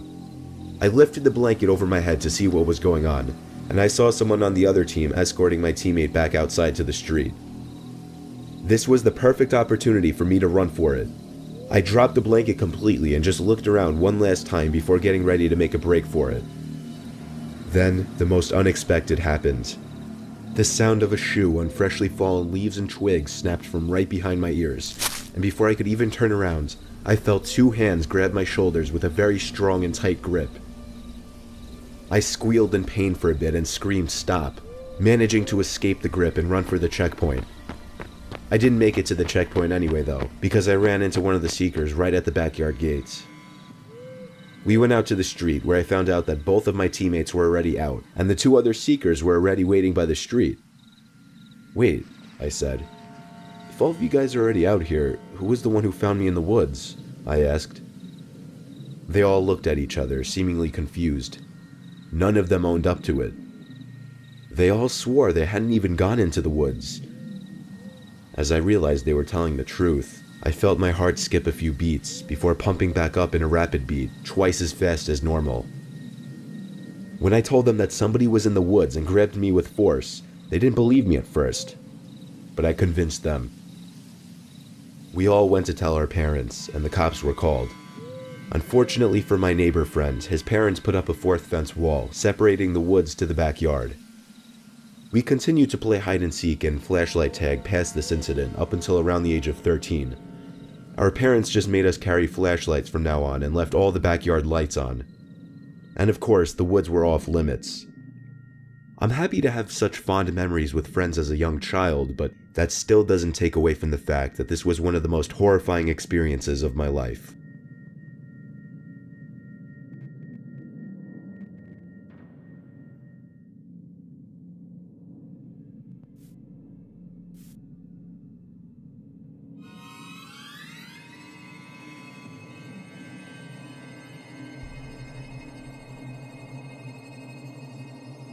This happened when I was 10 years old.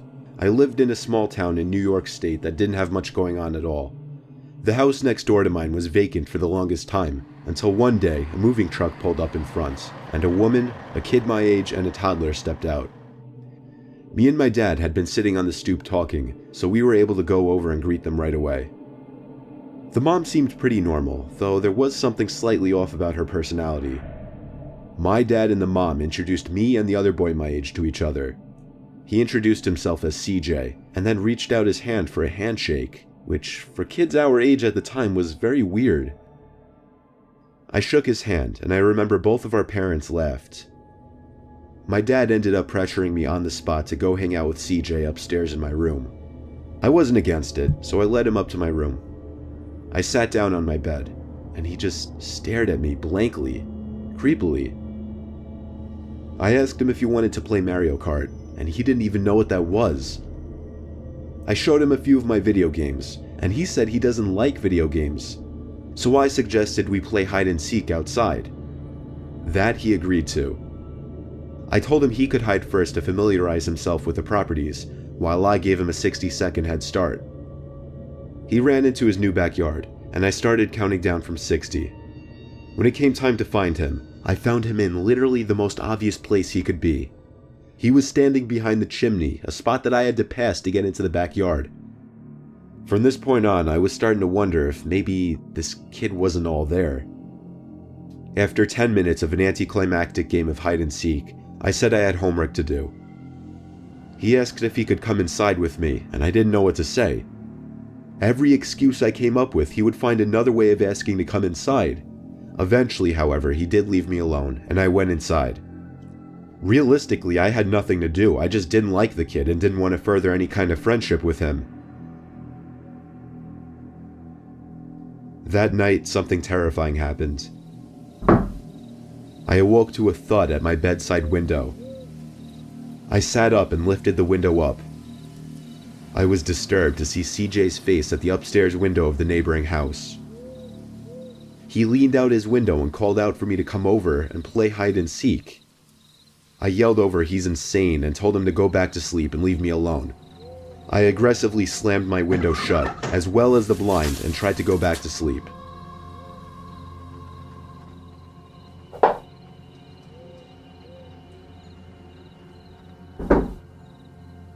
Two more times a rock or something was thrown at my window, but I ignored it.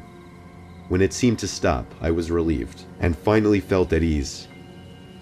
10 minutes or so later, I heard a noise coming from below my window outside. It sounded like a bird was hopping around the ledge or something possibly.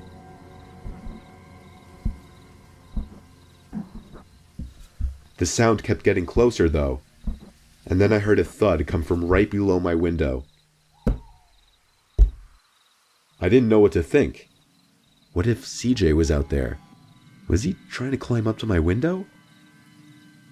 The thought of it was so disturbing it was almost comical. Then I heard the slightest creak of the floorboards near my bedroom door. I turned to face the doorway and screamed at the sight of CJ standing at my door in his pajamas. He said in a quiet voice, "Let's play hide and seek." My dad was in the room quicker than I could even get out of my bed. He was just as shocked and disturbed as I was. He angrily marched over to the new neighbor's house with CJ in his grip. I watched the whole thing through my window. He raised his voice quite a few times. It turned out CJ simply entered through an unlocked window downstairs. My dad got a restraining order against the woman and her son. Unfortunately, they weren't going anywhere though. For months after this incident, I would have to awkwardly avoid eye contact with the mother next door the few times I saw her. Strangely, I never once saw CJ outside of the house again. However, every single night for over a month, I would check outside my bedroom window across to the other house and see CJ just sitting by his window looking into mine with his creepy blank stare. It got to a point where I eventually left the blinds to that window closed 24/7, and eventually it stopped. CJ and his mom moved out less than a year later, and luckily I never saw them again.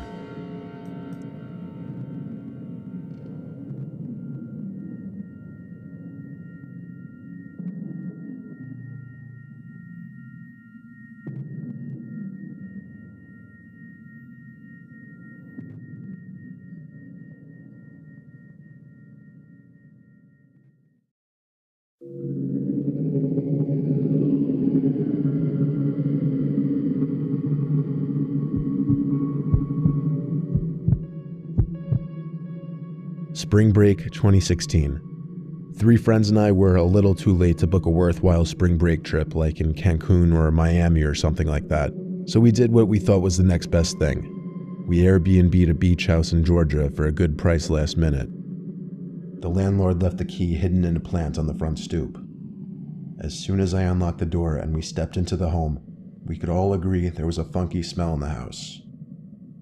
It wasn't necessarily a bad smell. It was just weird. The house was big though. It had a big first floor and huge second floor with 4 bedrooms. We all had claim to our own room. We got there early in the day, so the sun was still out and strong. The 3 others, who I guess I'll introduce now, Todd, Nate, and Michael, were outside hanging on the beach. I went inside to look for a volleyball because the landlord said there were a bunch of sports equipment in one of the upstairs closets. There was only one closet upstairs though, so I checked it, and inside of it were things like badminton rackets, baseball gloves, frisbees, and a volleyball, exactly where the woman had described. When I shut the closet door, however, I realized the door to my bedroom was open. I had 100% closed it not even 15 minutes before. I went outside to ask my friends which of them went in my room. I didn't make a big deal about it, but I had to ask because I found that to be a little annoying. They all claimed they didn't go in my room, so I moved past it. I wasn't gonna let it bother me too much. When the sun went down, we all got dressed to go to nearby clubs, which were supposed to be crowded due to spring break. I split off a bunch of times to get drinks from the bartender that I found cute, thinking somehow I'd have a chance with her. Of course, I was just acting like a drunk idiot. I guess I'd been mixing my drinks a little too much because at some point I started feeling really sick. The house was walking distance from the club I was in, so I decided I'd walk to the house and see the rest of them tomorrow. When I got back to the front door, I put the key in the mailbox as I told my friends I'd do if I left early. I made sure to lock the door behind me, and if any of my friends would come back, I'd assume they'd remember what I said. I went straight to the bathroom upstairs where I sat by the toilet waiting to puke. My head was spinning, but I just couldn't sum up the urge to finally puke. As I was sitting on the bathroom floor, I heard something outside, like something being dropped on the floor in one of the nearby bedrooms. I stood up and peeked outside. I stepped into the center hallway and noticed that the door to the room that Todd had claimed was cracked open. There was a small nightlight on in there, and as I walked closer to the door, I noticed someone sitting on the bed, They were just sitting on the edge of the bed facing a wall. Was it Todd? I honestly couldn't tell at that point. It was only peeking through a tiny crack in the door. It really didn't look like Todd though. And how would he have gotten in before me without the key?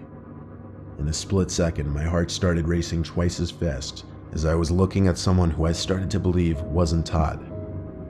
I started backing away slowly, and of course, there was the slightest crack in the wood floor. The person sitting on the bed clicked their head to the left to face the door, and even through that tiny crack, I felt as if he was looking at me. It wasn't Todd. It was some random man who looked to be about 40. I ran to the bathroom and locked the door, not trying to be quiet anymore. I tried calling my friend Todd, and as it was ringing, I saw the doorknob to the bathroom door pressed down slightly. The man on the other end was trying to open the door, but of course I locked it. I heard footsteps walking away until they faded away completely. Todd didn't pick up the phone, so I called the landlord. She didn't pick up either, so I finally called 911. I asked them to send a police officer because there was someone who wasn't supposed to be in the house. A police car came to the house within a few minutes, and I ran to the front door to answer it, asking the officer to look around the house with me. It wasn't a huge house overall. The first floor was a quick search, under the couches, in the closets, in the cabinets. Then we went upstairs, checking all the bedrooms, under the beds, and those closets. It seemed clear. He made me fill out some report form and he was on his way. I still locked myself in the bathroom until my friends rang the bell. With all of them back, I finally felt safe, and when I told them what happened, they were all in shock. The next day, I called the landlord and told her, and she sounded very distraught after I described the man. She sounded confident that her crazy ex-boyfriend had somehow broken into the house and was expecting to find her there. It turned out the room Todd had claimed used to be the bedroom she and her ex would share. She offered to refund me and let us go home if we didn't feel safe. Surprisingly, we agreed to stay the full week though, and actually nothing happened for the rest of the week. I feel like maybe the man figured that she had moved out, but I do wonder how things would have played out if she was home.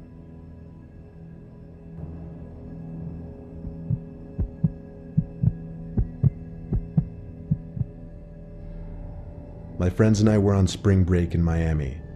Late at night after hitting the clubs, we were walking back to the hotel. I guess we left super late because I don't remember seeing any people walking around anywhere besides the three of us. Then, a black car with tinted windows and blasting music came driving down the street. It slowed down when it came closer to us, and when we passed it, it stopped on the side of the road. I told my friends, don't look back, just keep walking. We came to an alleyway that we could cut across to get to our hotel, so we took it. As the three of us were halfway down the alleyway, we literally saw shadows of people behind us on the ground, exposed by an overhead alleyway light. We turned, and there were three guys walking behind us. I whispered at my friends to pick up the pace. We all knew it without saying it that those guys were most likely the ones in that black car. My two friends were wearing heels, so trying to run wouldn't exactly work.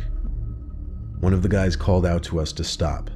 That only made us go even faster. The next thing we knew, one of them was grabbing my shoulder and forcing me to stop. My friend Gina screamed so loud it could probably be heard for a mile. I screamed in a panic too, as I hit the guy with my bag repeatedly. A couple other guys came in response to the commotion from the opposite end of the alleyway and told the three guys to back off. The three seemed to realize the fight wasn't worth it and walked away. I'd never been so happy to be white-knighted in my life. The two guys who saved us tried escorting us back to our hotel, but we were close enough now, and we wanted nothing to do with guys we didn't know at that point. We made it safely back and went home the next morning.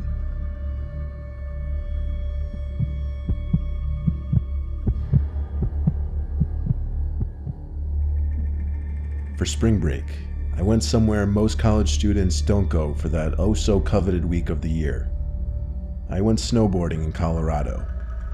My friend Kevin has a house there, so I took a flight with him and we took an Uber to his house. It was a lot of uphill driving through the snowy mountains of Colorado that I honestly can't even name. Kevin's family is loaded, so they have houses in multiple states. We pulled up to a huge property. Snow was covering everything, so I couldn't see anything but his house really. We didn't plan on snowboarding that day, as the sun was already going down and we had 2 long days ahead of us anyway. Kevin had to unlock everything in the house. It had been a month since he had come last. Kevin made a couple frozen pizzas that were left in the freezer, and we ate those for dinner. The rest of the night, we just drank and played video games. The house had a beautiful main floor that sat with the ground level outside. Kevin didn't keep any of the blinds shut because he said the closest neighbor was about half a mile away. It was definitely a pretty private property. That's why when we both heard a thump at the window, it was that much more bone-chilling. Both our heads jolted to the window like an animal that just heard a predator approaching. We paused the game and walked over to the window that thump just came from. Of course, we couldn't see anything outside because it was pitch black and snowing outside. But we did, however, see a distinct handprint on the glass that came from the other side. Needless to say, we were both spooked. Kevin wanted to go out there with a couple batons that his dad kept under his bed upstairs. I told him that's a stupid idea, but he seemed more angry than anything at this point that someone would trespass on his property and invade our privacy like that, so he convinced me to go with him.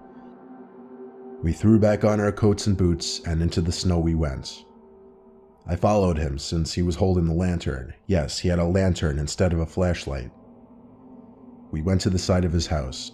I found myself almost slipping and falling, walking the slight uphill several times.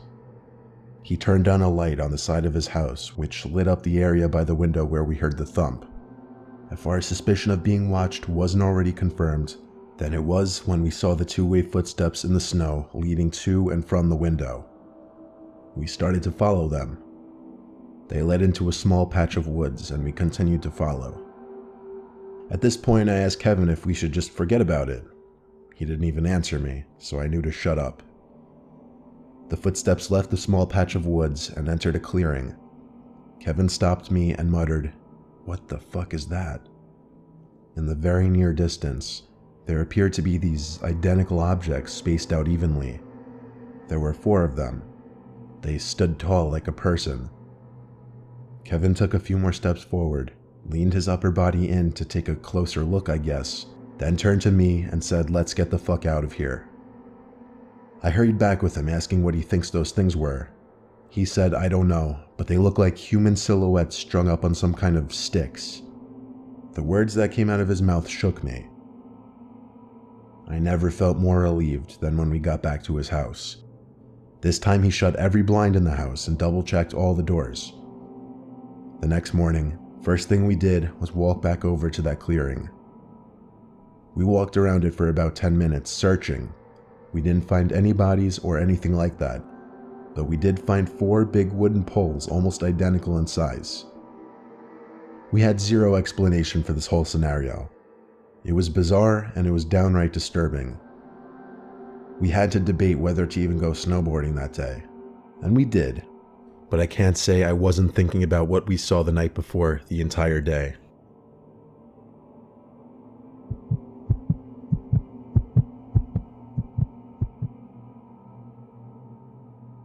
Last year I went to Miami for spring break. A few days before I went, I had a horrible dream. I was playing video games in my basement when I heard a noise come from a closet. I walked over to the closet and opened it, and quite simply there was a man with a distinct face I remember vividly in my head, just standing in there.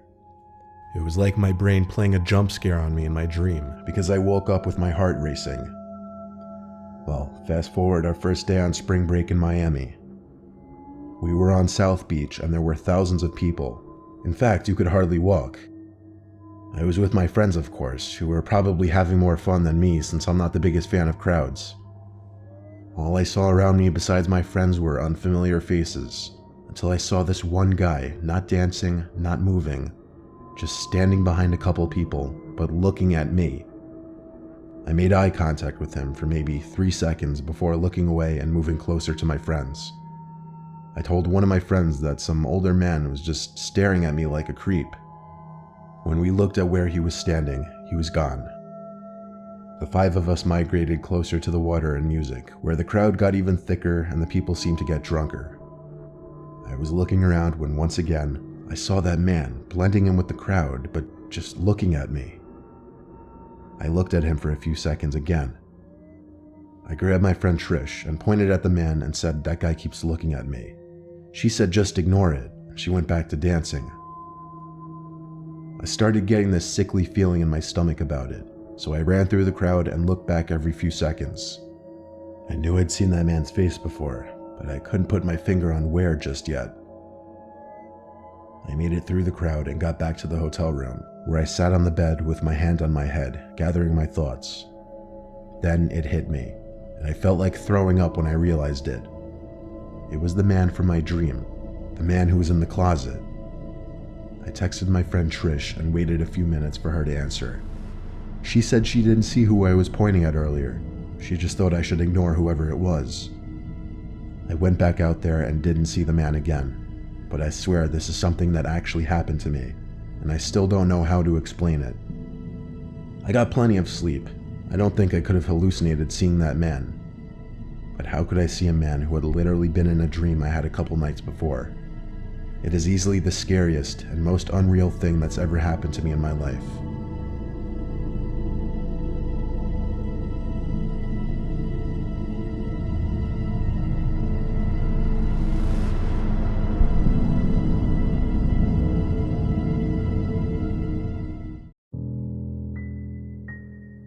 There was this time long ago that I was in charge of watching my cousin and his 4 friends while they slept over.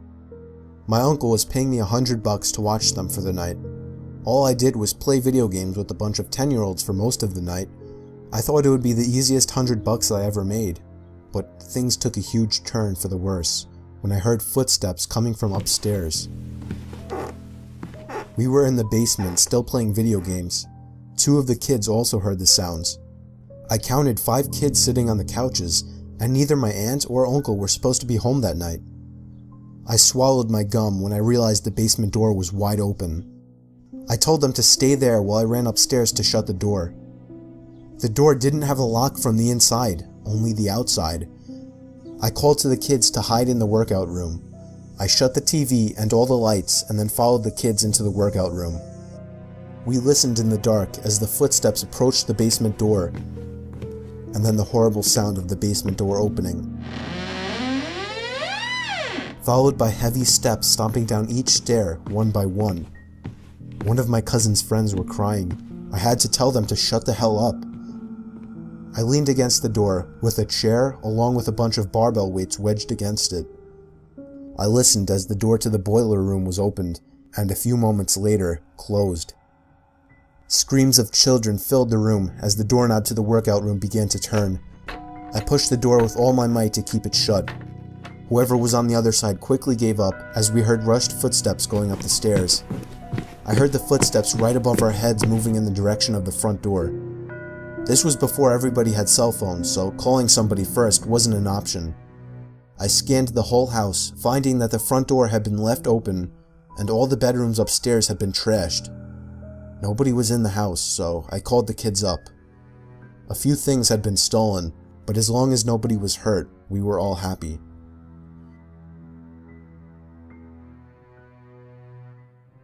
It was during a blizzard in Valley Stream. I was getting paid $250 to watch some couple's kid while they went away for the weekend. His name was Matthew. This took place on the first night, which was a Friday night. Matthew was already supposedly asleep, while I was in the living room watching a movie. I got a knock at the door and looked at the clock. It was close to midnight. There was no way I was opening it. Not even 10 seconds later, Open the door! Open the door! I heard the sound of 2 or 3 men angrily banging on the door, telling me to open up. I felt like my heart was about to stop. I took a peek through the blinds, and there was somebody standing right on the other side of the window. I fell back in fear, and after managing to get back on my feet, I ran to the kitchen phone first thing to call the police. They said because of the weather, it could take a while for an officer to get here. I was told to take the child and hide somewhere until an officer arrived. They wanted to keep me on the line, but I wasn't thinking clearly in the heat of the moment and hung up. However, it wasn't until I ran through the living room that I realized the banging had stopped. I took a second peek through the living room window. Nobody was there now. I heard the sound of glass shattering from a few rooms over. My knees started to feel weak as I realized they had just broken the window and were about to climb into the house. I had to run and get Matthew. I couldn't just leave without him. Of course, when I got upstairs, there was no time left to run back downstairs, as I already heard footsteps and laughter coming from downstairs. I covered Matthew's mouth with my hand as I ran with him into his toy closet. A few minutes dragged on to what felt like half an hour as we sat there in the dark closet. Matthew began to squeal as footsteps on the carpet reached the outside of his bedroom door. There was more than one person. They came inside. There weren't many places to hide in this room. I was actually reflecting on my whole life, so sure I was gonna die. We heard the sound of a police siren outside, even from in the closet, and then I heard one of the men in the room mutter, "Aw, shit." I opened the door back up as I heard at least 3 pairs of footsteps hurriedly rushing down the stairs. They didn't get far, as the police later found their footprints in the backyard, leading to our shed. There were 5 men in total, and they were all arrested.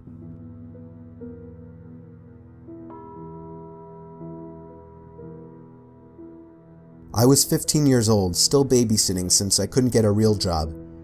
This was by far the most horrifying experience of my life.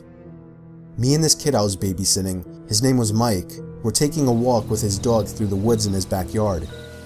His dog stopped, ears pointed up straight, and paw in the air. The dog started barking, pulling, and going crazy.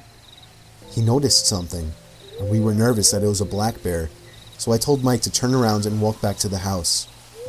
I struggled to pull the dog in the other direction, and then I noticed what he was barking at. Beyond a big tree was some guy just standing there, staring up at me. I yelled out, asking to him if he needed something, and with that, he turned around and walked off. I was genuinely freaked the fuck out. The dog calmed down at this point, so walking back was easier for a few minutes, until yet again, the dog started freaking out about something behind us.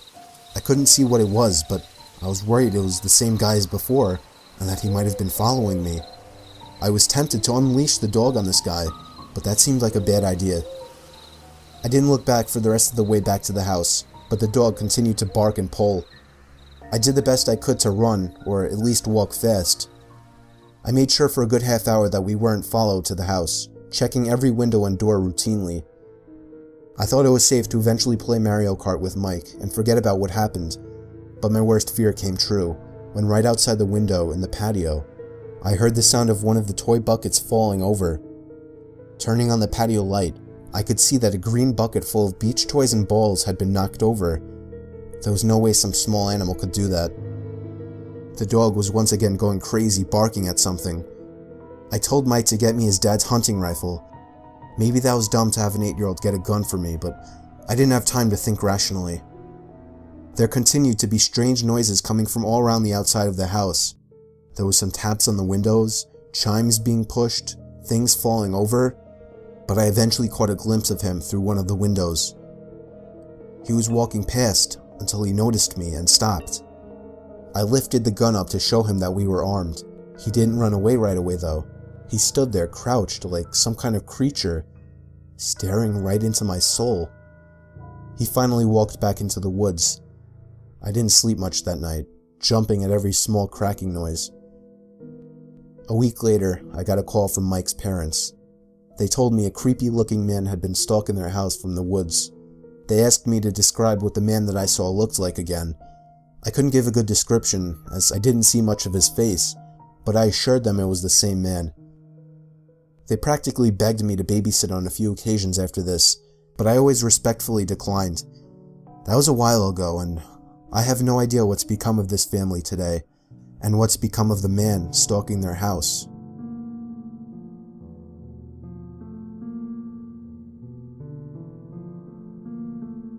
I would frequently babysit back between the ages of 15 and 18. I lived close to a relatively wealthy area where people were more generous in terms of pay. There was never a shortage of need for babysitters either, so I made a decent amount of money. I've definitely had to take care of some stranger kids, but this one takes the prize. Right from the moment I met Michael, he seemed really quiet and weird. He was 12 years old too, which some might argue is more than old enough to be home alone, but maybe not overnight. They needed me to stay overnight. His parents told me he could be a bit strange sometimes and may need some extra attention. I didn't really need to do much though. In the room that I would be sleeping in was a huge toy closet, big enough to fit a big Lego play table with a bunch of Legos and other toys sitting on top of it. Michael was up there for most of his time building with Legos and other toys. I didn't really spy on him too much, I just let him do his own thing. But I heard him constantly talking in there, as if someone were with him, not play talking. I could only assume he had some kind of problems, and that's what his parents were hinting at. He came down eventually to eat some of the leftovers in the fridge, but then went right back up to his closet. It wasn't until I finally told him it was time to go to sleep that he left the closet. I just wanted to go to sleep myself. Sometime in the middle of the night, I woke up to sounds coming from the closet. Sounds of toys, like Legos. I called out to Michael to go to sleep. The sound stopped. The light wasn't on in the closet, so I was confused as to how the hell he could be playing in the dark. I went over to open the closet and turn the light on. Michael didn't seem to be in there. I dismissed the noises. I wasn't a paranoid person. I fell back asleep. I'd say an hour later, I woke up to partial brightness in the room. The closet light was on, but the door was shut. I called Michael's name again. I was pissed now. I saw the outlines of feet at the bottom of the closet door, and then heard a little giggle as if Michael were messing with me.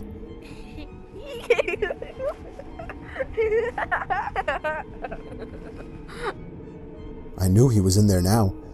I marched over and threw open the door, and literally fell back in horror when nobody at all was in there. Where the two outlines of feet were, there was nothing now. I felt a pain in my chest from the fear. I ran to Michael's room to find him asleep in his bed. I locked his door and laid down on his floor. Just being next to another person made me feel a little safer.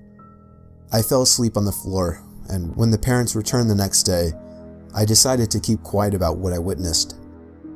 I say what I witnessed because I know what happened. I got paid and left, and never had to worry about it again. Of course, it still sends chills up my spine thinking about it, and I still have no idea what to believe.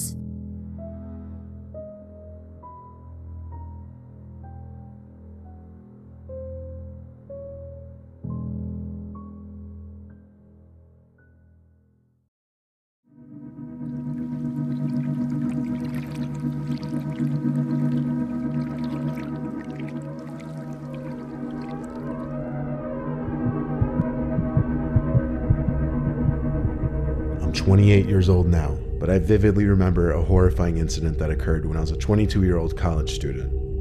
I lived in Florida, in a fairly large house in Orlando, with a rather large property with a big pool outside. I was living with my parents at the time, and they both own their respective businesses and frequently travel for meetings and conventions and whatnot. One week in mid-May, when both of my parents were away, I asked their permission, and they allowed me to invite a limited amount of friends over to have a pool party in the backyard. I was excited and quite surprised that my parents trusted that I would be responsible enough to have a small party, promising no alcohol, no loud music, and to send everyone home at a reasonable hour, as to not disturb the neighbors. I proceeded to call 6 of my best friends and let them know about the pool party, inviting them over the following evening with a limit of 1 guest per person. Everyone replied almost instantly, totally down to come over, asking if they should bring over snacks and drinks. Remembering what my parents said, I ignored their conditions and allowed my friends to bring alcohol. The following night at around 8 p.m., almost all of my friends who I invited showed up with their bathing suits and plenty of alcohol. My friends took turns playing music on my Bluetooth speaker. They all brought their girlfriends or guy friends that were all acquaintances of mine, totaling 13 people including me. I started the backyard fire pit, and we started drinking, laughing, making idle chit-chat, and some of my friends decided to go into the pool. Most of my friends jumped in off the diving board, and I sat by the fire watching them splash, pick their girlfriends up, slam them in the pool, and have a good time in their now drunken state. Almost 2 hours passed, and I remember what my parents said about allowing guests to stay late. It was now approximately 10:30 p.m., and most of my friends were still in the pool listening to music, and occasionally coming out for snacks and more booze. Myself in a rather drunken state, I kind of lost track of time. I went inside of my house for a few moments to grab another beer, when I heard leaves rustling from the bushes on the side of my property. Now keep in mind, my house is gated and has security cameras all around, so I didn't get too suspicious and I didn't think much of the sounds, figuring some of my friends may have made their way to the front of the house to either make out with their girlfriends or get ready to go home. At that point, it was already 11:30 p.m., and I completely failed to adhere to all my parents' rules, which actually made me feel a little guilty. I went back outside with snacks and drinks and told everyone that it was almost time to end our evening. 10 out of the 12 of my guests were still in the pool screaming and horsing around, while the 2 others went missing. When I realized this, I went back inside, walked around the house, and heard laughing and moaning from upstairs in one of the guest bedrooms. Assuming that one of my friends snuck upstairs with his girlfriend to hook up and whatnot, I don't need to give an explanation. I was too drunk and lazy at the time to go upstairs and tell them it's time to leave. But before I returned to the backyard to finally close up shop, I heard blood-curdling screams come from the pool. I ran outside to find my pool filled with blood on the surface, with my friends screaming that one of their girlfriends was swimming, and felt an arm tug them down and must have had a knife cut them on their leg.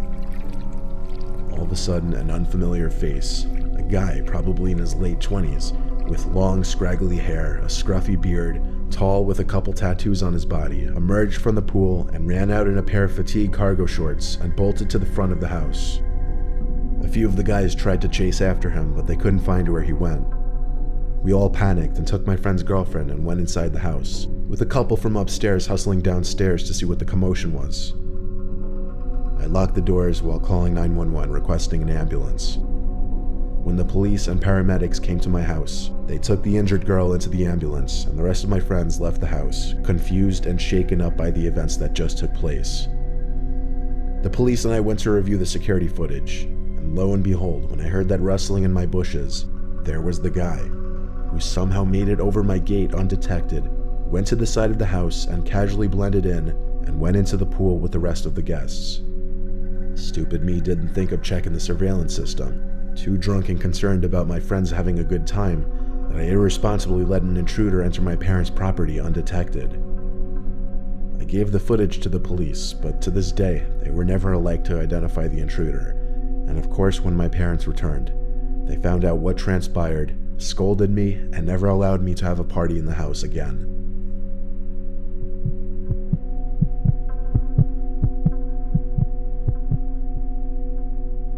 I was once invited to a pool party when I was 17. One of the more popular kids in our school was throwing a high school graduation pool party one weekend where his parents wouldn't be home. The kid's name was Daryl, and he had a huge backyard with a nice in-ground pool perfect for pool parties, though most of us have big yards where we live because we're in a less congested town. I wasn't close with Daryl, so I hitched a ride with a couple friends who knew him better. When the 3 of us stepped into his backyard, it was packed. It was actually impressive how many kids were there. I'd say at least a quarter of the entire grade was at this party. We wanted to say hi to Daryl because it would be the right thing to do coming into his party. We asked a couple kids we knew if they'd seen him. They said they hadn't seen him for a while now, so we asked others and got similar responses. We soon realized nobody seemed to know where Daryl was. Maybe he was in his house with a girl or something. So we just went about our own business.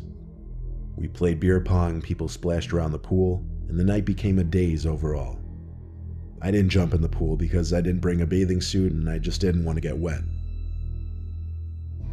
Throughout the night, I would hear other kids screaming, "Where's Daryl?" It seemed others were trying to find him because it was weird he hadn't been seen for nearly 2 hours. Me and the 2 friends I came with joined a little circle of people talking about how Daryl hadn't been answering his texts for a couple hours. Still, people were just chalking it up to maybe him being upstairs with a girl. Who knew? It was his party after all. Anyway, some more time passed and I had to go to the bathroom. There were a bunch of people inside the house, and there was actually a line for the bathroom.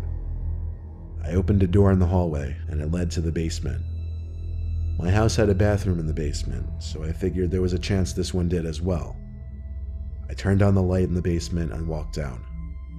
I started looking for a bathroom. There were only 2 doors down there though.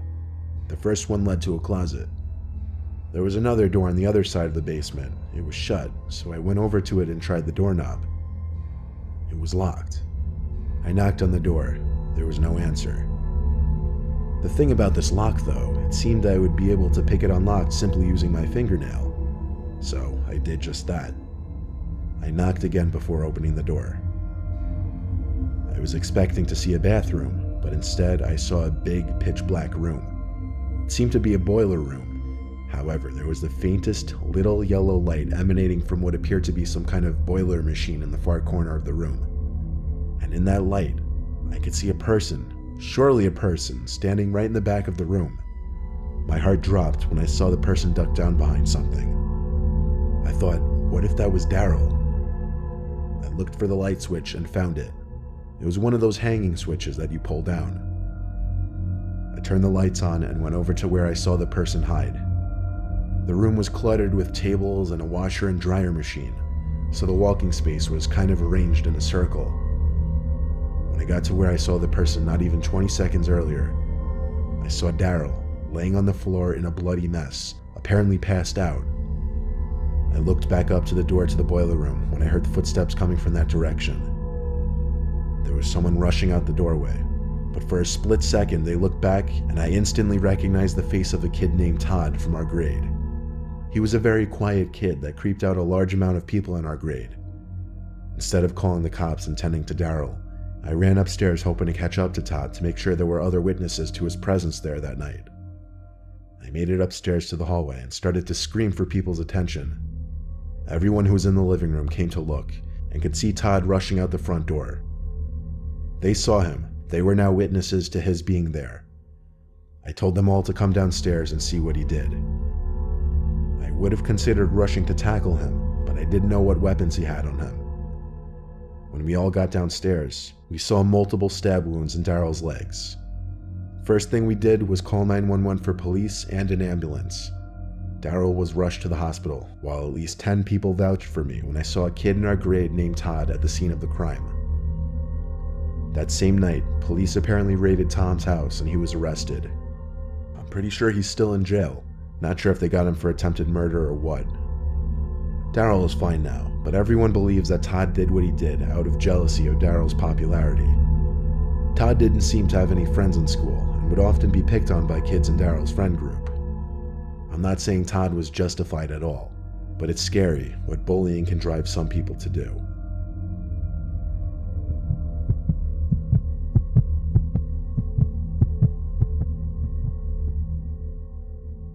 When I bought my first house, I had a pool party on a Friday. It was supposed to be my housewarming party. I had a few of my closest friends over. Everyone drank a bunch, and a few hours later, people were on their way out. A couple friends were a little too drunk for me to allow them to drive home, so I offered them spots on the couches to sleep. I'll call those 2 friends Rob and Dan for the brief mentions they'll get in the story. By the time I went upstairs to brush my teeth and get ready for bed, I thought both Rob and Dan had already passed out on the couches downstairs. When I got into my room to change into my pajamas, I heard a splash in the pool in my backyard. I actually muttered to myself, what the hell are they doing? I went to the window to look out to the pool, and in the pool was one of them just standing in there. I was pissed because I knew there were no more towels outside, and now they'd have to bring their drunk asses in dripping all over my carpets downstairs. I opened the window and called out to whichever of them it was to get the hell out of the pool. Then, they turned their head to look up at my window. I had to squint my eyes because I couldn't tell if it was Rob or Dan. Whichever it was wearing a black shirt in the pool. I couldn't remember who was wearing what from earlier, to be honest. but whoever it was, they just had a staring contest with me. Like, for over 10 seconds, whoever it was just looked up at my window at me. I had grown impatient with them, so I went downstairs with my shoes on. But I froze at the bottom step when I saw both Rob and Dan fast asleep on either couches in my living room. My next course of action was running to the kitchen to grab the biggest kitchen knife from my knife holder and running outside. I turned the backyard light on before I went out so I could see. The pool was now empty. I walked to the edge of the deck to the pool and stopped. I looked into the pool, making sure no one was hiding at the bottom. Then I looked out to the further depths of my backyard, by the trees and bushes. In one of my trees, I was 90% sure I saw someone sitting on one of the thicker, lower branches. Even with the knife in my hand, I was still way too scared to go out there and confront the situation. I went back in my house, locked the door, and shut the blind on the door. I sat in the living room on the ottoman, feeling slight comfort being next to both Rob and Dan, even though they were asleep. I sat there just thinking and shaking when I heard this. A tapping at the sliding door to the backyard. I woke up Rob and Dan now, asking the two to check the yard with me. They came to the door, took one peek outside, and when they didn't see anything, they said ignore it and go back to sleep. It was the worst reaction I could have expected from them. Someone I didn't know was out there playing some kind of fucked up game with me, and it was honestly terrifying me. I stayed up that whole night, checking my window every few minutes just to make sure no one was in my pool. I didn't actually go to sleep until the sun started coming up. By the time I woke up, my friends were already gone. I texted each of my friends who came over to confirm they weren't out there messing with me or whatever. I then went to the backyard to do some detective work. I didn't find much, but I did find a mini stepping ladder planted right in front of the tree that I was so sure I saw someone sitting in last night. I grabbed the ladder and went to go put it back in the shed. However, I stopped when I saw someone looking out the small window of the shed. It was someone I didn't know. I dropped the ladder and ran to my house to call the cops. I stood by my kitchen window watching the shed the whole time I was on the phone with the police. And at one point the door to the shed opened, and some tall, creepish looking dude with messy, medium-length black hair and a black t-shirt and cargo pants stepped out and walked to the gate. I gave the exact description on the phone, as well as to the cop who came to my door. I told the cop the whole story, but in the end, there wasn't much he could do other than write down the description of the guy. He suggested I install some security cameras and went on his way. And a week later, I already had a camera system installed.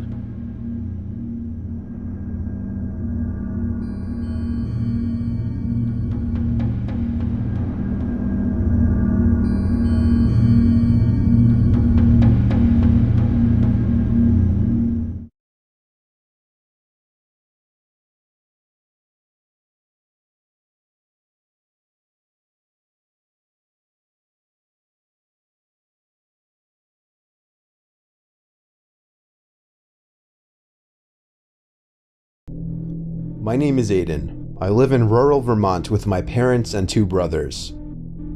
One weekend, when my parents were gone, my grandma had us take a little trip over to her house for the weekend. She has money, so she lives on a nice big private property, and she has things for us to do there.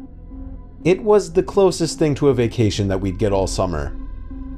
I'm the oldest, and I was 15 at the time, so I guess my parents still didn't fully trust us to be left home alone at that time. Me and my younger brother were playing basketball out front until the sun was just starting to set. After that, we went inside and ate dinner. My grandma later called me down from my room because we left the door to the Morton building open. That confused me because we didn't even go into the Morton building. I went downstairs to the dining room window where I could see that the door was in fact open. It was dark out there now, but the light above the door was on and made it easy to see the opening. I called up to my two brothers, who both claimed they didn't open it. I expressed concern to my grandma, suggesting maybe somebody had broken in. She overreacted, as she does with everything. I went to the front door and looked out the glass up top, and literally screamed, "Holy shit." My grandma yelled, "What's wrong?" and started freaking out. I told her I saw a man just standing at the bottom step of the front porch. She came over to look for herself and then started yelling to call the cops. I told her I'm gonna go outside and confront him, but she literally would not let me. She would cry and beg me not to open the door, and even tugged at my arm each time I tried to grab the doorknob. I finally agreed to call the cops instead and waited out. My grandma got on the phone, almost crying to the operator, kind of overreacting by stating that somebody is gonna break into our house. I sat in the dining room looking out the window, watching the man. My grandma wouldn't allow my 2 younger brothers to even come downstairs. The blackness of the man's figure standing out there was the only thing darker than the surrounding ambience. Finally, the man turned and walked past the window I was sitting by, seemingly circling to the back of the house. We tried to follow through the house, watching him through every window possible, until we lost him completely. We were in the den of the house, looking through the back window, but he was nowhere in sight. We had nothing to tell the police when they arrived other than someone was standing at our front porch. They apparently had been in our Morton building, and they walked around back near the trees and disappeared. Nothing unusual was found in the Morton building, and they couldn't find the man anywhere on the property. They told us to call them back if we see them again, because realistically, there was nothing they could do. My grandma insisted we stay upstairs, and she would sleep down there for the night. Me and my brothers were playing on the GameCube that we brought along upstairs at around 10 o'clock, when we heard my grandmother's heart-chilling scream coming from downstairs. We all panicked and sprinted all the way down to the den, where we saw our grandma pointing into the pitch-black office.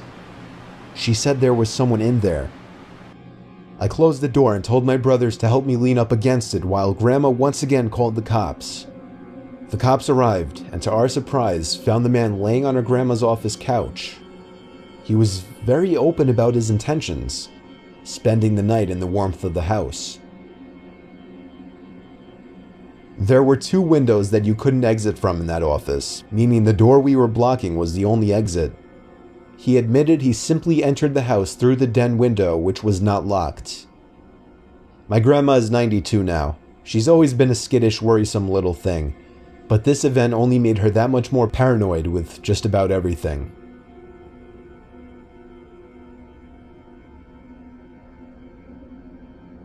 I was vacationing in the Bahamas when I was 14 with some family friends. My friend and I were getting some henna tattoos at the hotel, and there was this guy lingering around us, but we didn't think much of it because a lot of people would stop to see what was going on. After mine was done, I told my friend and her mom I was going to go back to the room to get ready for dinner. There were 2 ways to the other side of the hotel, either inside through a bunch of small stores or outside along the pool. I walked through the inside and got to the elevator, where I saw the guy who had been watching us already at the elevator. We got on together, and he gestured for me to choose my floor button first. I clicked it, but he didn't choose another floor. Alarms start going off in my head. But what could I do? I was stuck in an elevator.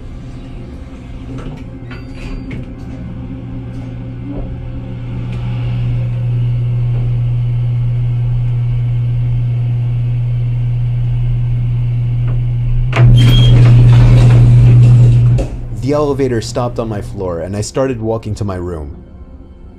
In this hotel, most of the rooms faced the ocean, so to the right in this hallway were just windows. I was in the very last room on that floor, and I could see the guy following me about 10 feet behind. About 2 doors from my room, he ran up and grabbed me. I kicked and screamed, and he dropped onto the floor. I ran to the room and locked myself in. After talking with security and giving a description, they found the guy and found out that he had actually been following multiple younger women in the building.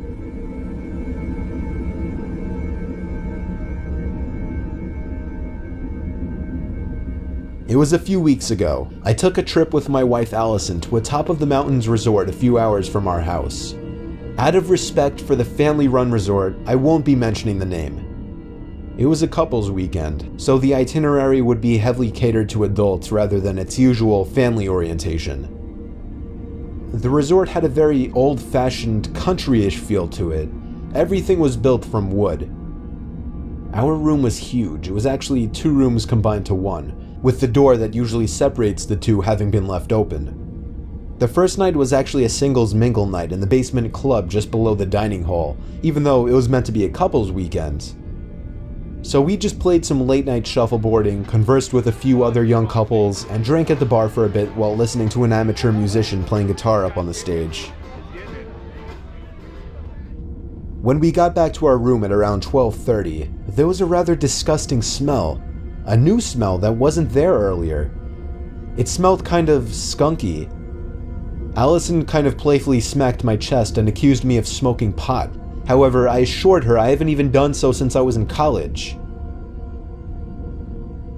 Allison went to the front desk in the main building and requested a different room. They denied the request as most of the rooms were booked, but they did send someone up to our room who agreed it smelled funky in there. The smell was mostly coming from the attached extra room that we weren't sleeping in. He offered us a partial discount to our bill for the inconvenience and sprayed some Febreze from the closet around the room. We took his suggestion to keep the door separating the 2 rooms closed, as a skunk might have gotten into the other room. We went to sleep shortly after, or at least tried to, as a few minutes after turning out the lights, me and Allison both heard a consistent thud-like sound every few seconds coming from the left of the bed in an adjacent room.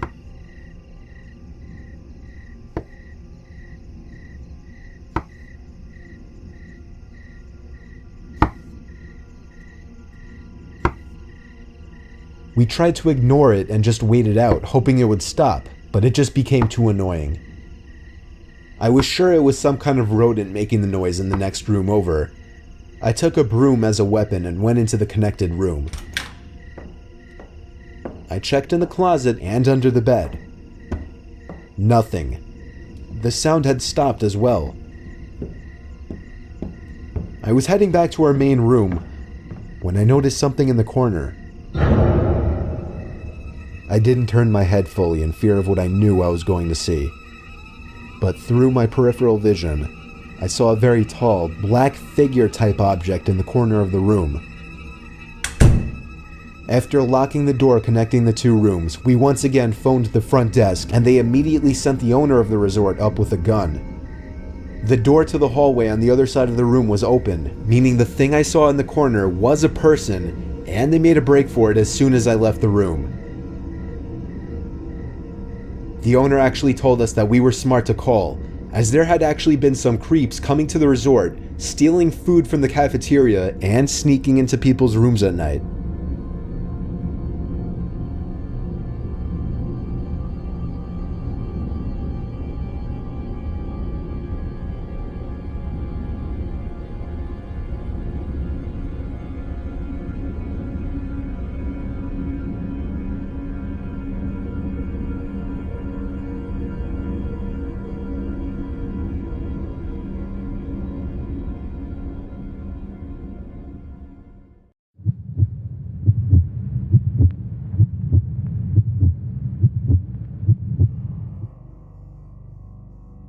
I started at 16 in my town in the suburbs of a big city.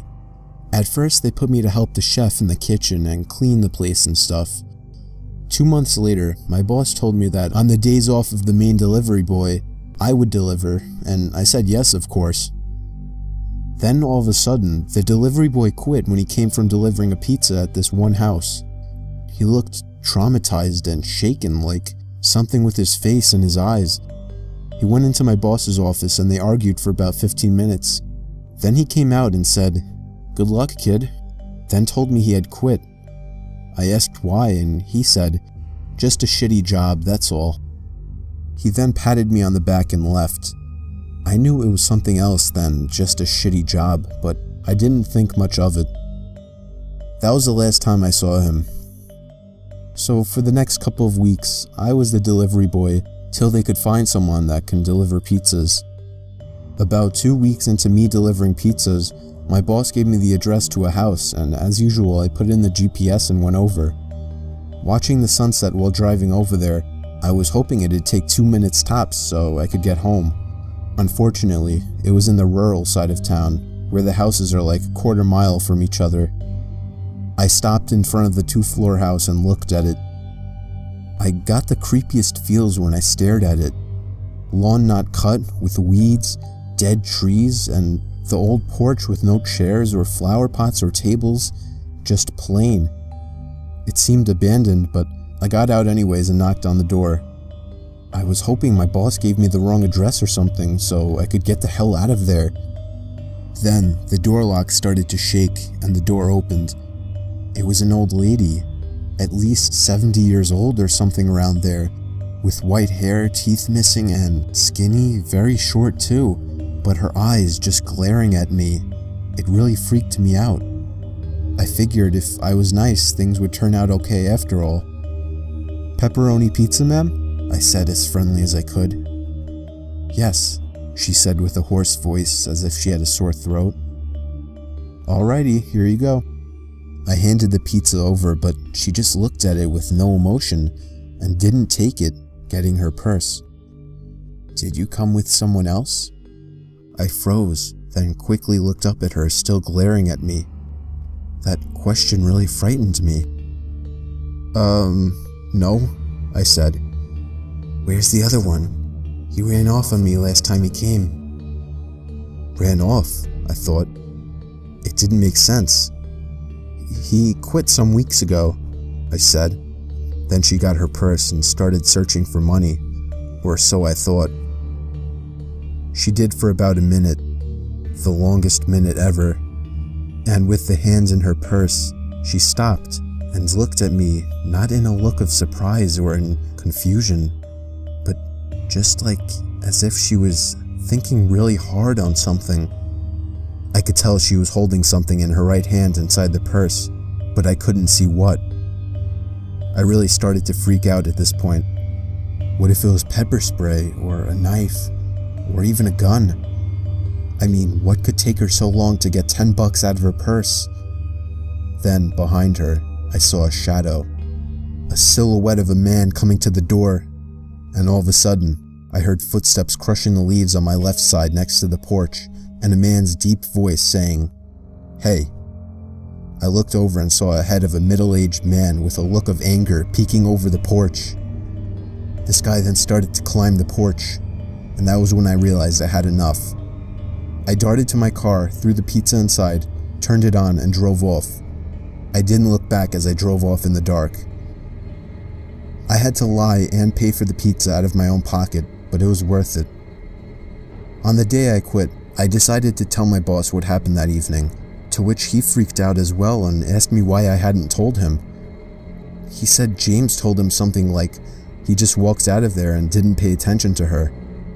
My boss then called the cops to look into the sketchy situation, and he told me I could leave. About 2 days later, he called back, saying the cops had the house registered as foreclosed for over a year, and they found 3 people living in there when they broke in, which were 2 men and the old lady I encountered.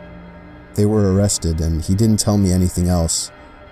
I'm still traumatized, and I don't know what would have happened if I would have waited. They could have easily jumped me, but thank God I quit afterwards, and I'm still alive.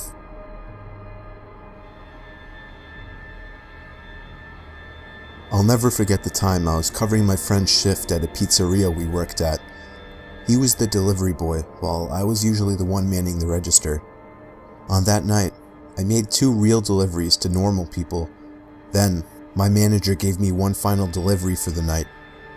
It was 5 miles away, which was a long drive for what I was used to. The GPS told me to turn off the highway into some very quiet town. Somehow, I'd never even heard of this town. The GPS took me down some side roads that were even more dead than the main streets in this town. Half of the street lights weren't even on. I didn't like the looks of this place. I just wanted to deliver the pizza and be gone. So I arrived to the house. It was a single-floor little thing. I rang the bell, and almost immediately the door swung open. There was an older man, maybe in his upper 50s, that opened the door. His few hairs left on his head were gray, and he had a very pale face with a gray mustache. He gave me a smile and told me he'd be right back. He walked away into his house out of view. and I just stood there in the cold, waiting for him. I was a little uncomfortable with the area, and the looks of the guy answering didn't help. The sound of stomping on the creaky floors inside the house came to the door as the man appeared back in the doorway with a smile. He said I should come inside where it's warm while I waited. I told him it's okay, but he just started nudging for me to come inside. I cannot justify my actions, but it was like 5 degrees outside. I foolishly stepped inside the sketchy stranger's house. He shut the door behind me and stepped off into another room in a hurry. It wasn't even much warmer in the house. He clearly didn't even have a heating system. I found myself creeping closer and closer to the door as I got more uncomfortable. Then, the man came out of another room and gave me another smile. He opened up a door, apparently leading to the basement. He looked down and told me that he normally leaves his money down there. He asked me to come down there with him, but I refused. Even from where I was standing, I could see it was totally pitch dark down there. And then, what happened next is where it all fell apart. I heard the sound of a creaking step coming from the basement. Somebody else was down there. I decided it was time to go and turned around to open the door, but the man was already right on top of me. I punched him in the face and managed to get him in a hold, but I heard somebody stomping up the basement steps, and I had to get out of there. I pushed the man to the floor, ran outside, got in my car, and drove off without looking back. I told my manager everything, and he called the cops, but I don't know whatever became of that. My manager gave me a couple days off afterwards. Since then, I am much wiser to the fact that you should never enter a stranger's house. I was out doing a delivery one late night. It was probably the longest drive I have ever taken for a pizza delivery. From the pizza place I worked at, it was a 20-minute drive, which isn't too crazy out where I live. Plus, they ordered 4 large pies, so I figured it was a party and I would get a much bigger tip. Navigating the dirt roads at night was always annoying though. I pulled up to the given address. It was some old, sketchy-looking building, literally in the middle of a forest clearing.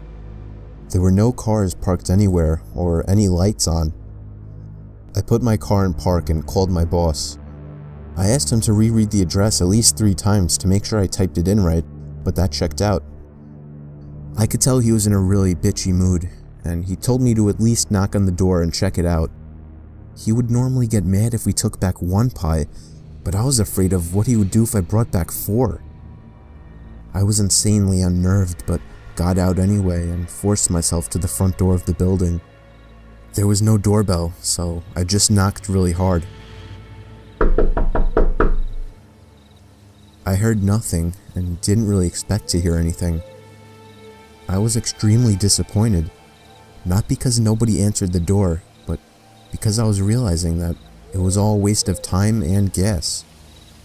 I knocked one more time out of desperation, and then began to hear some kind of rustling noises from inside of the building.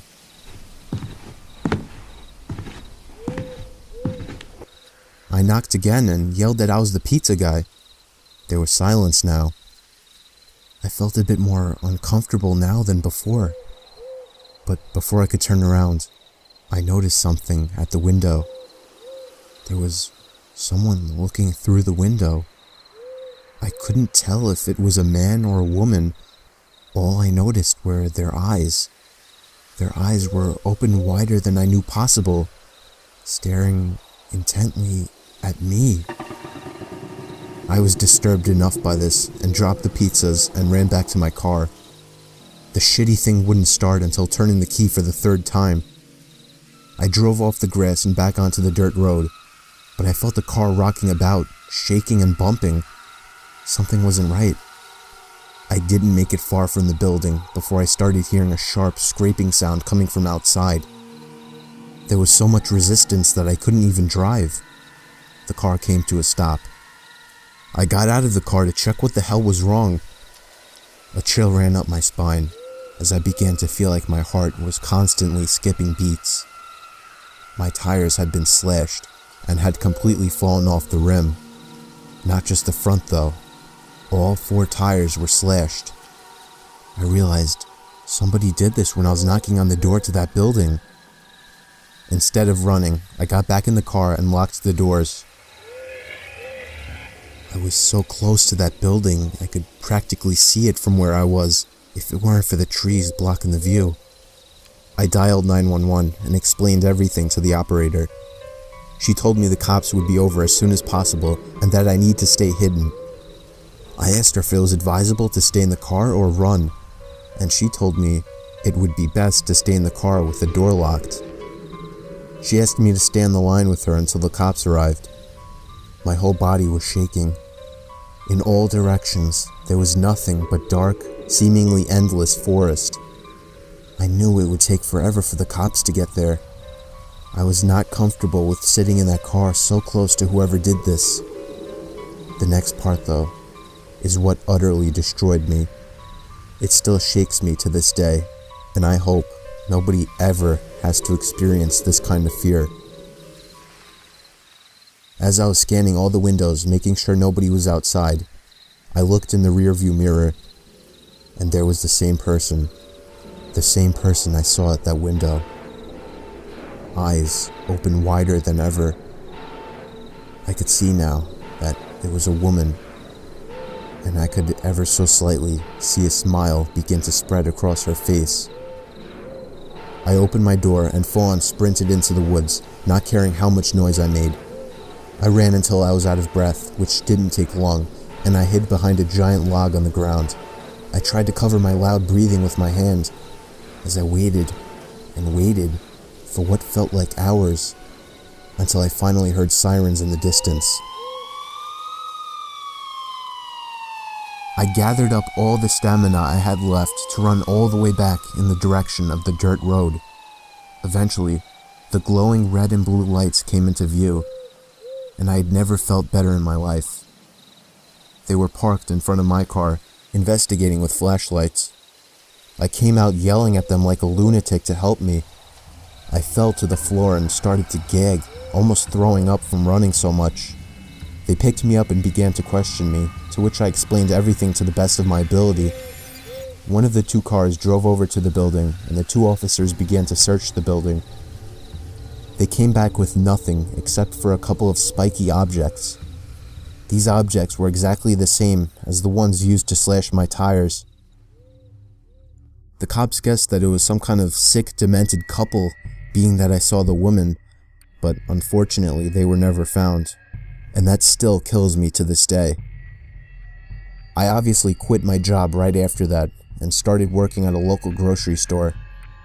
I know that I'll never forget seeing that woman at the back of my car.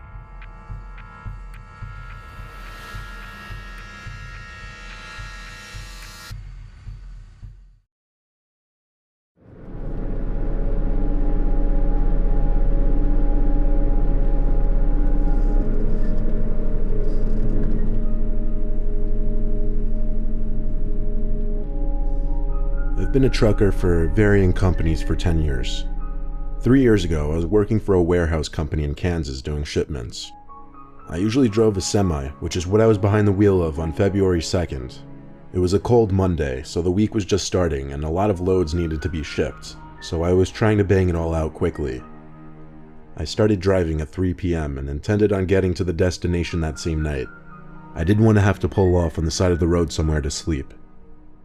I did around 5 above the speed limit after 12, which is fast for a semi.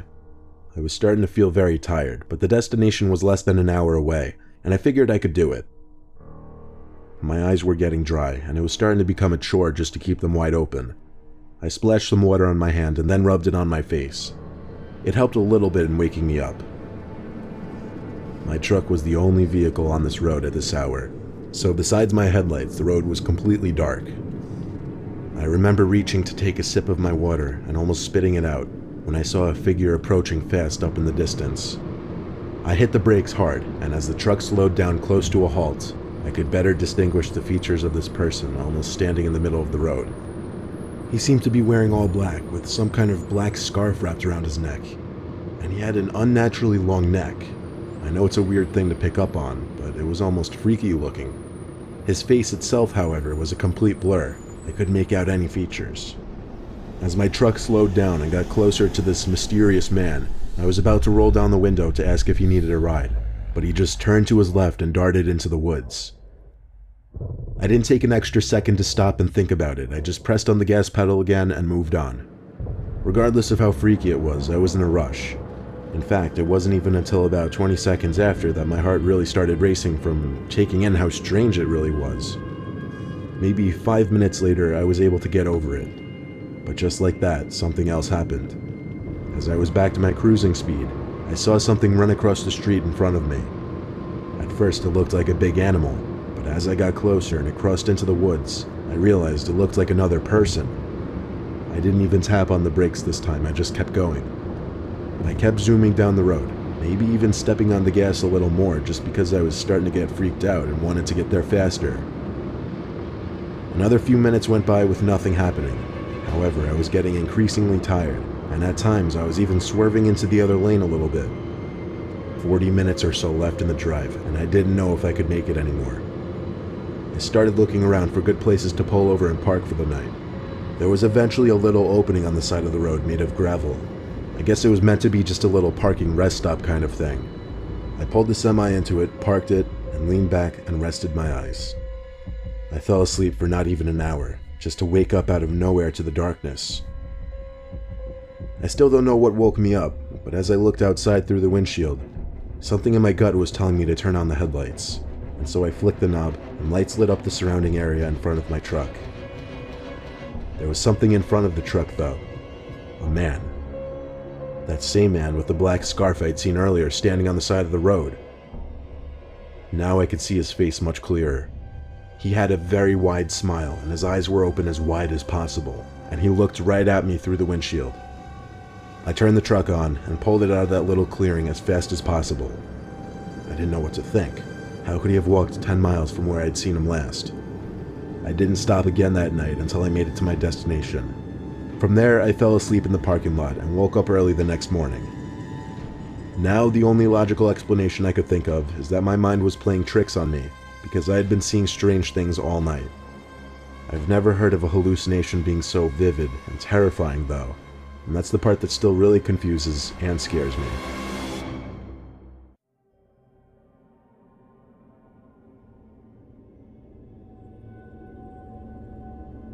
Before getting an office job in the city, I was a UPS driver for 2 years. It was good money and I enjoyed it for the most part. It had its moments though. It was 2010. I'd been out of college for 2 years. I was working 11 to 7 on a Thursday. It was the dead of winter, so it was dark by like 5 o'clock. I wasn't exactly living in Palm Springs either. I was living in a small town in North Carolina. I don't want to call it ghetto or slummy, but it wasn't a very nice area at all. I did deliveries in that same town very often. The housing situation in this town was weird. Some blocks would have rows of houses and trailer homes spaced far away from each other, while other blocks were just completely desolate. This made for less deliveries altogether because the houses were so spaced out and far from each other that it took longer than, say, a regular suburban or urban community. Deliveries were always marked on the map so that I could take a more strategic route instead of just driving all over the place. After hours and hours of deliveries, all over a span of at least 3 different small towns, I started heading down one of those streets I'd mentioned just now. Spaced out trailer homes and small houses on one side, forest on the other side. It's a little past 6 p.m. and my shift is winding down with not too many deliveries left. There was one house on this block, and the package was to be signed for, meaning I couldn't just leave it on the stoop. I pulled up in front of the house, went to the back of the truck, and pulled out one of the biggest and heaviest boxes of the day. There were some kind of small metal pieces bumping around in the box, lots of them. I couldn't even try to take a guess at what could be inside. My job was just to lug the thing to the front door of the trailer home, and that's just what I did. There was no doorbell in this home, so I had to knock. There were no lights on in there though, and I didn't see a car out front, so I was hoping somebody was home. I knocked a few more times, then I saw the curtains to one of the windows move, and footsteps come to the door. Then there was a long pause, a suspicious and unnecessarily long pause before the door finally cracked open. Some older woman poked her head out all paranoid-like, and when I said she had a package to sign, she opened the door fully. She seemed fidgety as I asked her to sign the device. She did so. It was a sloppy signature, too. She told me I'd need to help her carry the box into her room. I figured that would be the case. The moment I stepped into the trailer home, I got a huge whiff of some kind of stench. You know how every home has a distinct smell, whether it be good or bad? Well, this home smelled awful. I don't know what it was. She was leading me to a back section behind the tiny living room space. She took me to a narrow hallway where I struggled to carry the box, and then brought me to a door. She opened the door and told me to maneuver the box into the closet in the back of the room. I asked her to flick on the light. She said the light didn't work. It was next to pitch black in there, with the only source of light being the lamp from the living room seeping down the hall into this room. I could see just the slightest amount to navigate the box inside of the room. As I got close to the closet, I saw someone standing in the corner of the closet. I knew for certain it was a person because of the shape of the outline, and there was movement. There was no logical explanation to this. This person was clearly hiding from me, waiting. I left the box where it was and walked past the woman and said, "Have a nice day." She started to scream at me to come back and help her, then she went as far as to call me a piece of shit. I didn't know what this woman and whoever was in that closet were planning on doing, and I didn't want to stick around to find out. I went on with my shift and went home that night, and thus began my job hunt for a newer, better job.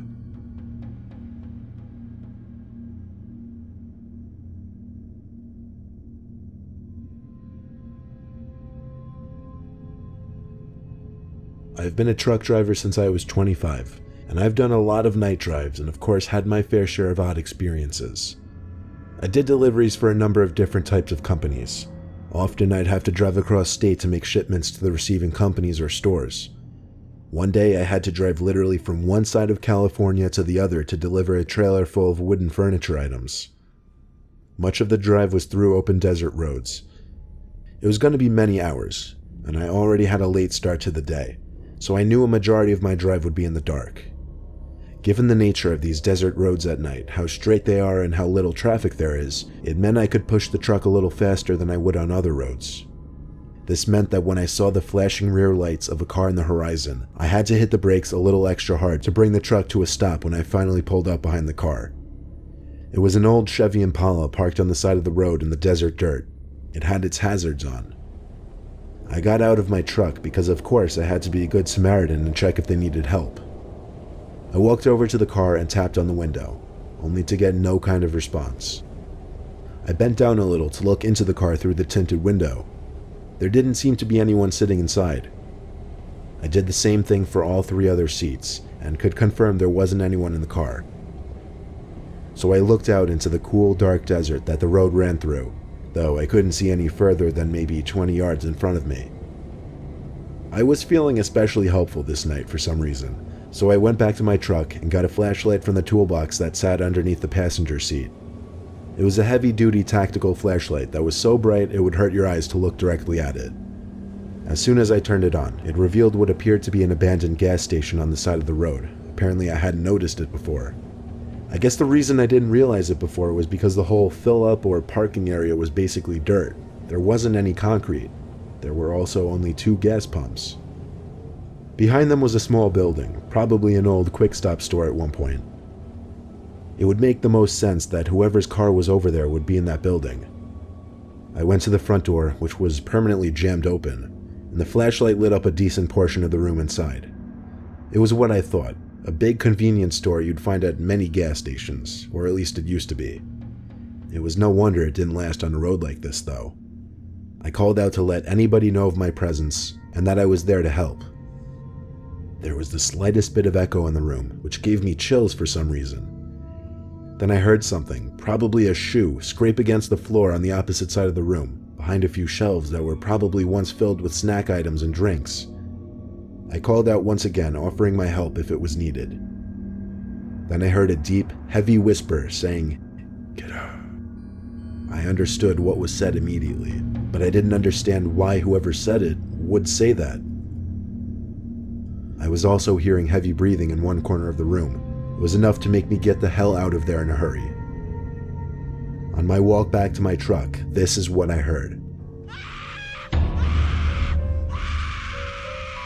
And there had to be at least 5 seconds of confusion. I didn't know if what I was hearing was real or not, if that even makes sense. I ran to my truck and called 911 because, to be honest, I was too scared to go back in that building. They asked for an exact location and I couldn't tell them. All I could say was that I was by an abandoned gas station on some road in the desert. They asked me to stay on the line so I could describe my location better. But suddenly, the car in front of me turned on and started speeding down the desert road. I didn't even notice him get into his car. It was so dark and I was so distracted by the phone call. I ran back into the building to see if anybody was still in there, while of course keeping 911 on the line. I went to the back section where I'd heard the voice and breathing, and I was mortified to see a fresh pool of blood on the floor. I could only imagine what had happened. I explained into the phone that I believed I'd just stumbled into a crime scene. Eventually they were able to send a bunch of state troopers to the scene. They asked me for any information I could give, license plate number, what the suspect looked like, what I thought happened. All I said was it was a black Chevy Impala, early 2000s, and I heard a man tell me to get out before hearing a woman screaming as they left the building. There was no body left behind, but I had a few ideas of what might have happened. I'm sure the state police took some blood samples and whatnot, but I wasn't able to be of much more assistance. Shamefully, I did not have a dash cam at that point to get the license plate number, but literally the next week I installed the dash cam into my assigned truck. This was just one of those once-in-a-lifetime experiences that will always haunt me.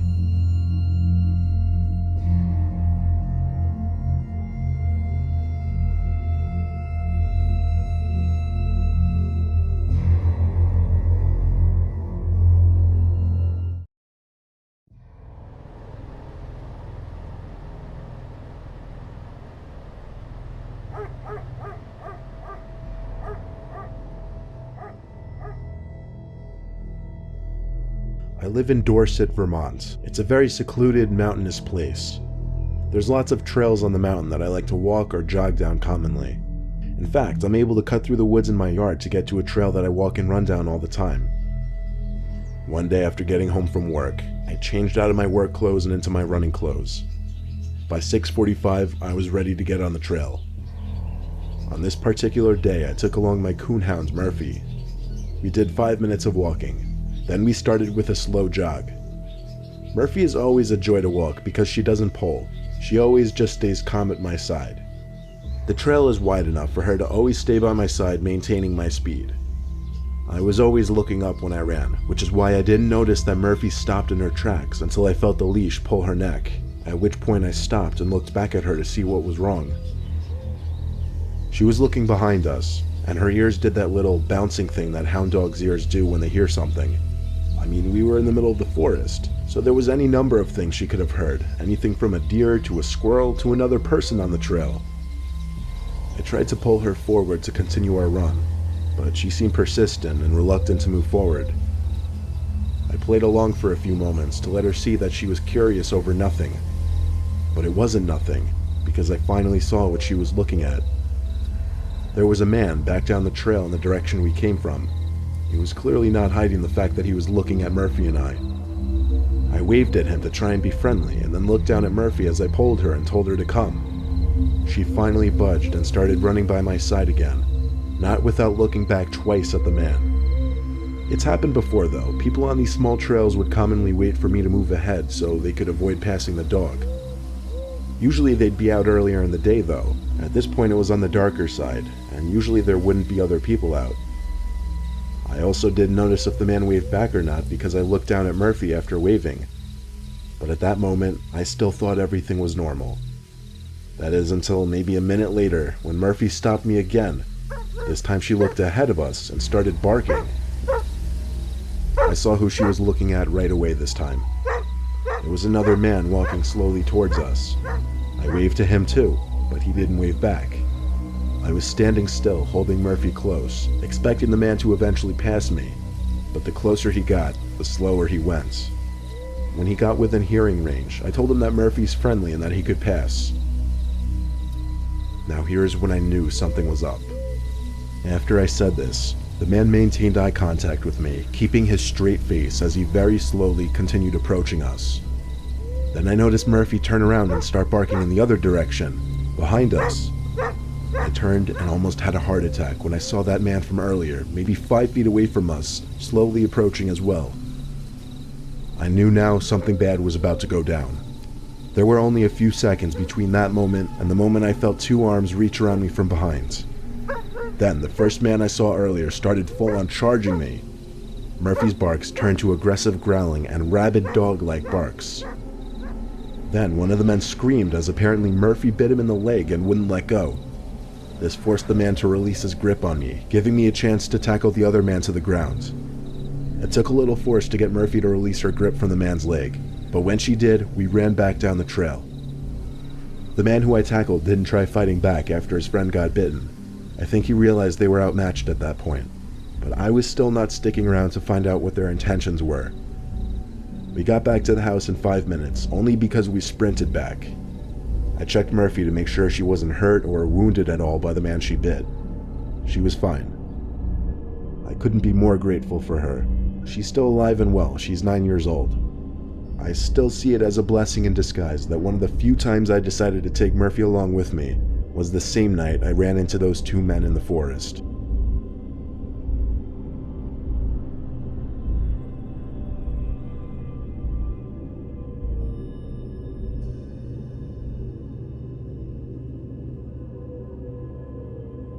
My pit bull Callie sleeps in my room with me. I have a loft bedroom, meaning it's a higher level in the house than the rest of the rooms. My room also has a very large closet elevated off the ground. I keep a little stepping stool to get into it. It's mainly just a bunch of childhood toys stored in there though. One night I woke up to growling. I sat up and saw Callie standing in the middle of the room. She was looking up at the closet. Needless to say, as a 14-year-old, that scared the shit out of me to even imagine what she could have been growling at. I called her up to my bed so I could pet her and calm her down. She licked her lips and stopped growling, now looking at me. I turned to give another look at the closet door in the dark. She stopped growling now though, so I figured it was just her doggy imagination running wild. I went back to sleep pretty easily, now with Callie in the bed with me. I woke up again, God knows how many hours later, now to Callie's barking. She was in the center of the room again, looking up at the closet. I told her to shut up, and after she looked at me in silence, I heard a jar of Legos spill inside the closet. Callie started going crazy now, barking, trying to jump up the stepladder, clawing at the wall. I heard my bedroom door open and my dad came up the stairs screaming, "What the hell is going on?" I told him to check the closet, there's someone in there. He ran past Callie, up the stepladder, and pulled the door open. The second he opened that door, someone dressed in jeans, a black pullover hoodie, and black beanie pushed my dad off the step stool, causing him to fall on his back. The man in the black hoodie then took off, leaving my room down the stairs. However, Callie took off after him. I heard the 2 of them rushing down the stairs, but it sounded like Callie caught him because the man let out a scream of pain. My dad and I went down to the living room to see Callie with her teeth sunk into the man's arm. Blood was spilled all over the carpet. Apparently Callie bit the man in the leg and the arm. My dad got Callie off of him and told me to take her back to my room while he called the cops. The man was moaning in pain up until the cops calmly entered the house, looked down at the man, and they picked him up together. They brought him outside, where an ambulance arrived 10 minutes later. He was taken away in the ambulance. The next few days, my dad spent talking to lawyers and whatnot in order to sue the man for breaking and entering. He ended up winning the case, obviously. He never told me how much money he got, but he sure did make it known just how much Callie saved the day for our family.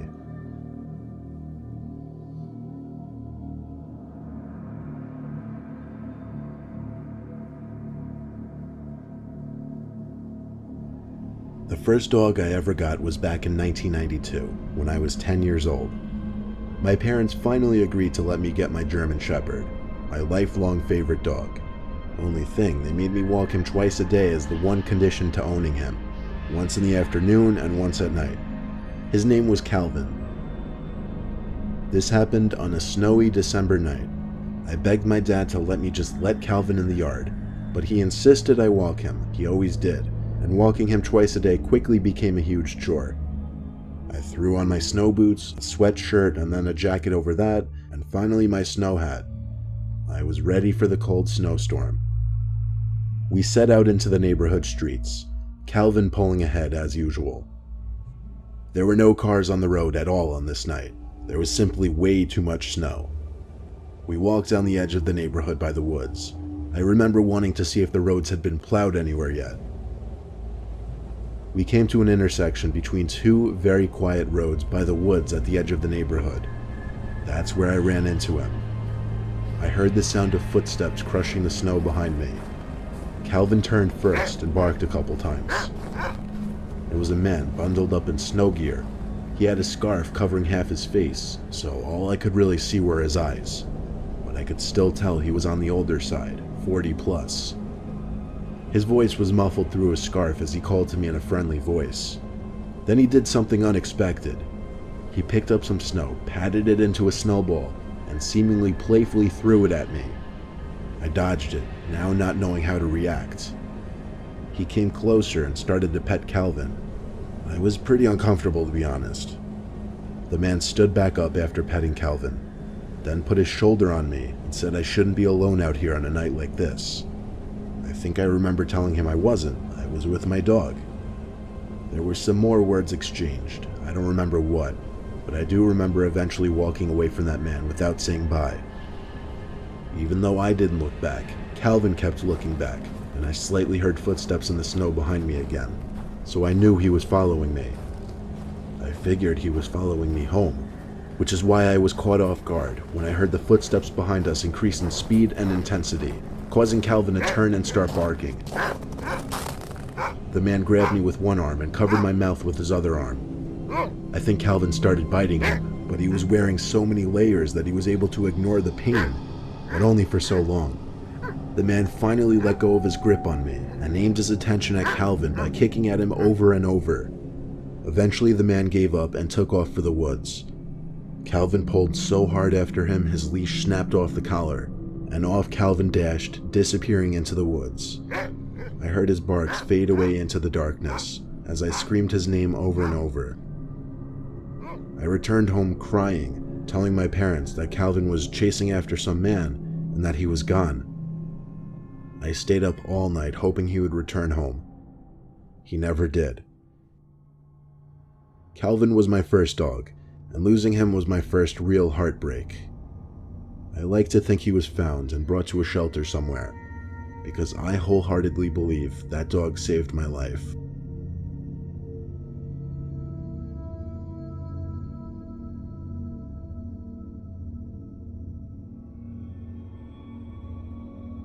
I live on a farm in Bucks County, Pennsylvania.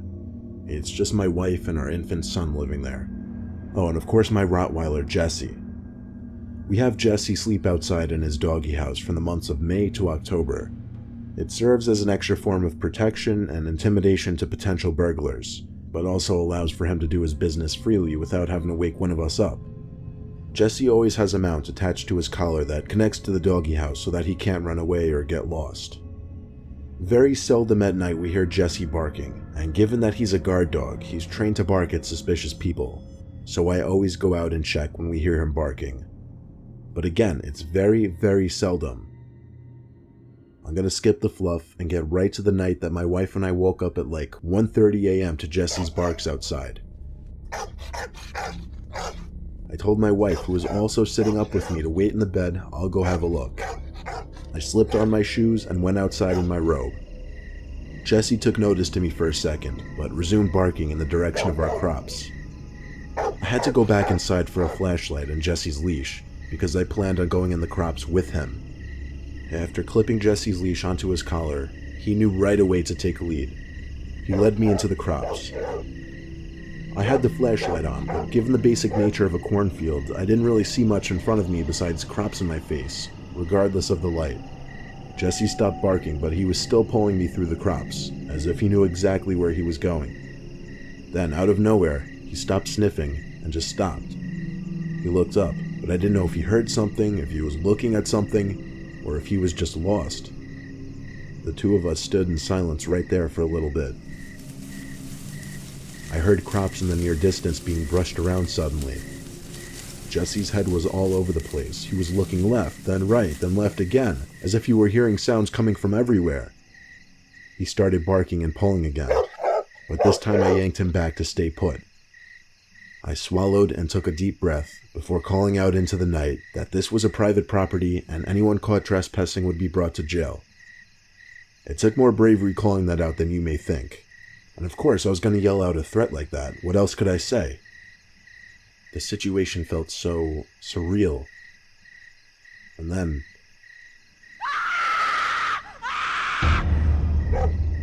it was the scream of a woman, a distressed, manic, deranged kind of scream.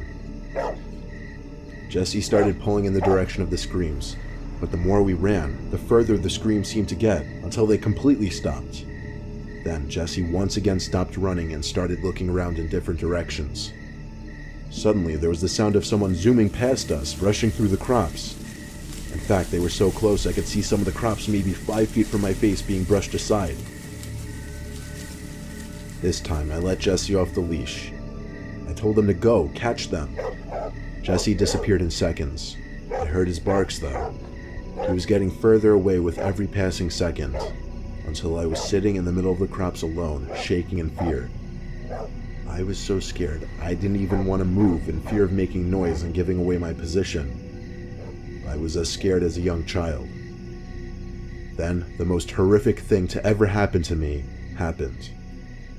A couple crops were brushed aside behind me, and something grabbed my right shoulder. I don't mean a friendly, light tap on the shoulder. I mean something grabbed my shoulder tight and squeezed to the point of it hurting. I screamed and without looking back, ran in the direction I was 90% sure led back to the house. On my way back, I could hear Jesse's barks in the far distance. I wasn't about to go looking for him though. I thanked God when I saw the roof of my house come into view in the distance, and I finally reached the edge of the cornfield onto the back lawn. I passed the big oak tree in the yard and Jesse's doghouse and went straight through the back door. I checked every door and every window to make sure they were locked. I told my wife as little as I could to prevent a freakout, but I did tell her there was someone, maybe even more than one person in the crops. We called the sheriff's office and waited up for a while, making sure no one came to either door, and in hopes that Jesse would come back. And thank our lucky stars, he did. When a deputy finally pulled up the dirt road to our farm an hour later, he found Jesse sitting on the back deck of the house. There wasn't much the deputy could do other than take down my description of what happened. He said it himself, he wasn't about to go searching around that cornfield. We let Jesse sleep inside for the next few nights for his own safety, and after almost a week of uneventfulness, things went back to normal. There hasn't been a similar incident since.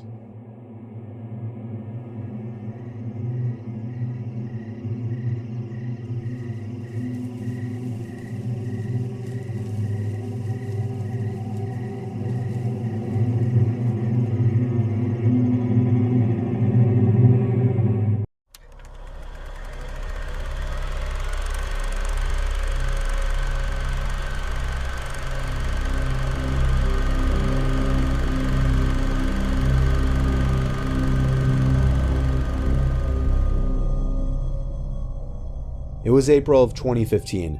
Me, my girlfriends, and my little brother, who was 9 years old, had gone to a small nearby movie theater on a Wednesday night to see the horror movie It Follows. We usually went late on weekends to get the whole theater to ourselves, plus I had off on Thursdays that semester. When we entered the theater, at first it seemed like we were the only ones inside, but then my little brother pointed somebody out. It was a man in a dark gray hoodie sitting in the top left corner seat in the theater. It was a little sketchy, but nobody would really give it a second thought. We picked upper middle row seats with a railing in front so we could put our feet up, and we each sat with an empty seat between us for more room. I know, that sounds weird to do with my girlfriend with me, but having my brother there made it a different story. I was sitting the closest to the edge, and therefore the closest to the one other guy in the room besides us. Within 5 minutes, the previews were over and the movie was starting. The lights in the theater dimmed to darkness, and the only light now was the light projecting from the screen. My little brother took out his bag of candies he snuck in and started to eat them obnoxiously loud. about 5 minutes into the movie, over my brother's loud candy wrapper noises, which we told him to stop for the record, I thought I heard a pretty loud sound come from above and behind us. I waited a few seconds to sneak a glance behind us, and saw that the guy that was sitting in the top corner had moved down a row, which was odd. But again, I didn't give it more than a second thought. Another 5 minutes later, when the movie was already starting to get interesting, I heard something from behind us again. I turned when I thought it wouldn't be too obvious, and again, the guy was a whole row closer to us. I leaned to my girlfriend and said while chuckling, "Don't look, but that guy keeps moving closer to the screen." She shrugged her shoulders and didn't even show interest in checking. I told myself if he did it again, then I would have a problem, and managed to get back into the movie. I'd say another 5 minutes later, without even hearing anything this time, I just turned around out of curiosity and saw the man a whole row closer, but this time he wasn't at the last seat of the row anymore. He was moved further down the row, closer to us. Now he was only 3 rows behind us. I nudged my girlfriend and she turned around. Then she looked at me and gave me a confused, concerned kind of look. She asked me if we should move, and I said definitely not.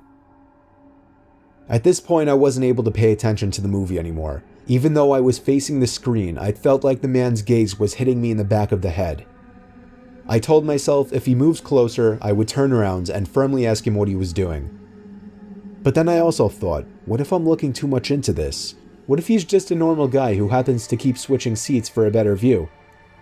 Once more, I turned around, and the man was only 2 rows away from us now, closer to the center of the row, or rather directly behind us, and his head was just completely down looking at his lap. I didn't even bother to check what he was looking at. He could have been looking at nothing. I literally opened my mouth ready to say something, but I was just too much of a coward. I was only 16 last year and pretty skinny. My little brother got up during a slow part of the movie to go to the bathroom. About a minute later, I turned to see if the man had gotten closer again, this time actually ready to say something.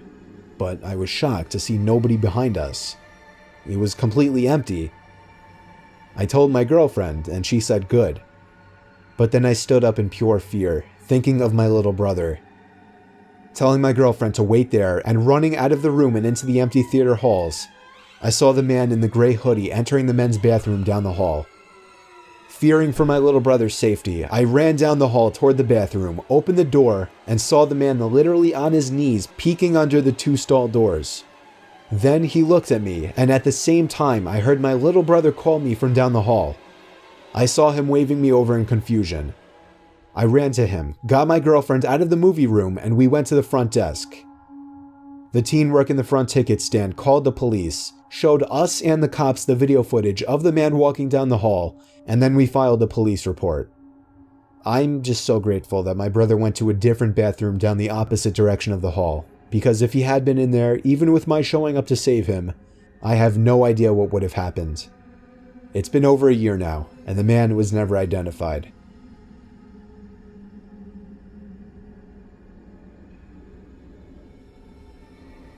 Back in 2008, Cloverfield was one of the biggest movies of the year, and I desperately wanted to see it. Most of my friends had already gone to see it, which upset me given that I didn't want to be seen going to the movie theater alone. However, I didn't have work or school on Thursdays, so on Wednesday night, I figured I could get away with going alone to one of the small theaters nearby with a screening of the film at 9:30, since I knew it would be quiet. Well, I showed up, bought a ticket, and immediately realized the entire building was dead. I entered the theater, and much to my surprise, there was not a single person in there. There were 2 large sections of seats in the theater. I sat in the bottom row of the upper section, which was seated just behind a tiny wall. During the quiet parts of the movie, which were very few, I kept thinking that I was hearing something coming from behind me. It was almost like I was hearing a voice. Is someone there? Nothing. I felt like the sounds were just getting louder and closer, but I kept turning around and didn't see anyone. I felt like I was losing my mind. Eventually, the sounds became so loud that it was evident it was a crazed whispering. I was about to nope the fuck out of there. But when I got up and took one last look behind me, a figure popped up quickly from behind the seats just 2 rows up from me, arms flat to their sides and just facing me like a stiff statue. I ran like there was no tomorrow back to the lobby, where I saw nobody, not a single employee. I kept running to the car, took a few seconds to catch my breath once inside, and drove back home. I tried calling the theater that same night. I never got anyone to answer. I didn't bother the next day, and I just tried to let it go. It still freaks me out beyond imagination to this day.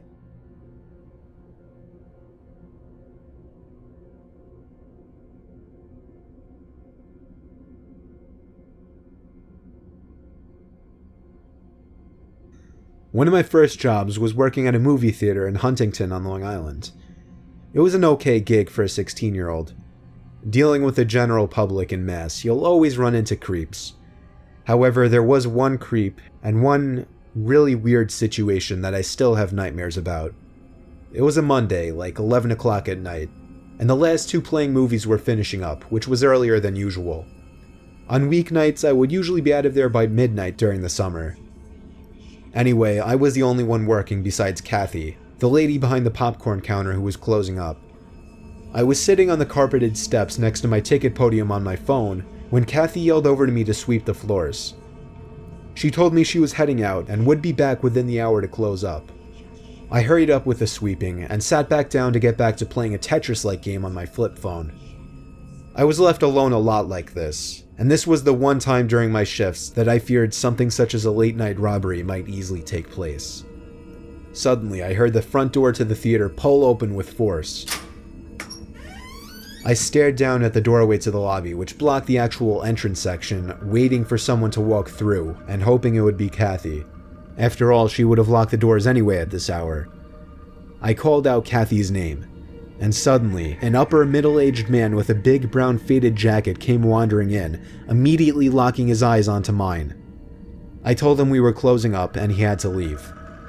He looked at me with a sort of intimidating Vincent Pastore kind of look on his face. He mumbled his words in his response, but I could make out his phrase to be, "Is Kathy here?" I shook my head no, and he mumbled, "I'm just gonna go sit down over there for a while." I was very against confrontations with other people, so my heart was racing, and I lacked the confidence to order him to leave. I sat back down on the step and pretended to be absorbed in my phone, when really I was texting Kathy telling her there was someone weird here for her. But with the old flip phones, texts took forever to send, and even longer for people to check. By the time the text was sent, I noticed the man, now across the room sitting on a bench, was literally watching me. I wanted to show him that I was annoyed by this, so I simply got up, walked up the 3 carpeted stairs, and sat down on the bench in front of a wall that would block my view from him. Stupid old me didn't figure this would allow him to do whatever he wanted not being within my vision. Within minutes, I realized this was dumb and went back to sitting on the step, only now the man was gone. Kathy returned around the same time that the last of the moviegoers were leaving. I told her about the guy, and she said she left the door unlocked by mistake. I spent about 10 minutes sweeping up in some of the auditorium rooms before my shift was officially over. Kathy wanted me to do one more favor before leaving. Bring the mop, bucket, and broom down into the storage den. I did as she asked, opened the door in the lobby which leads to the storage area, walked down the half-flight of concrete stairs with the mop, broom, and bucket, and stopped.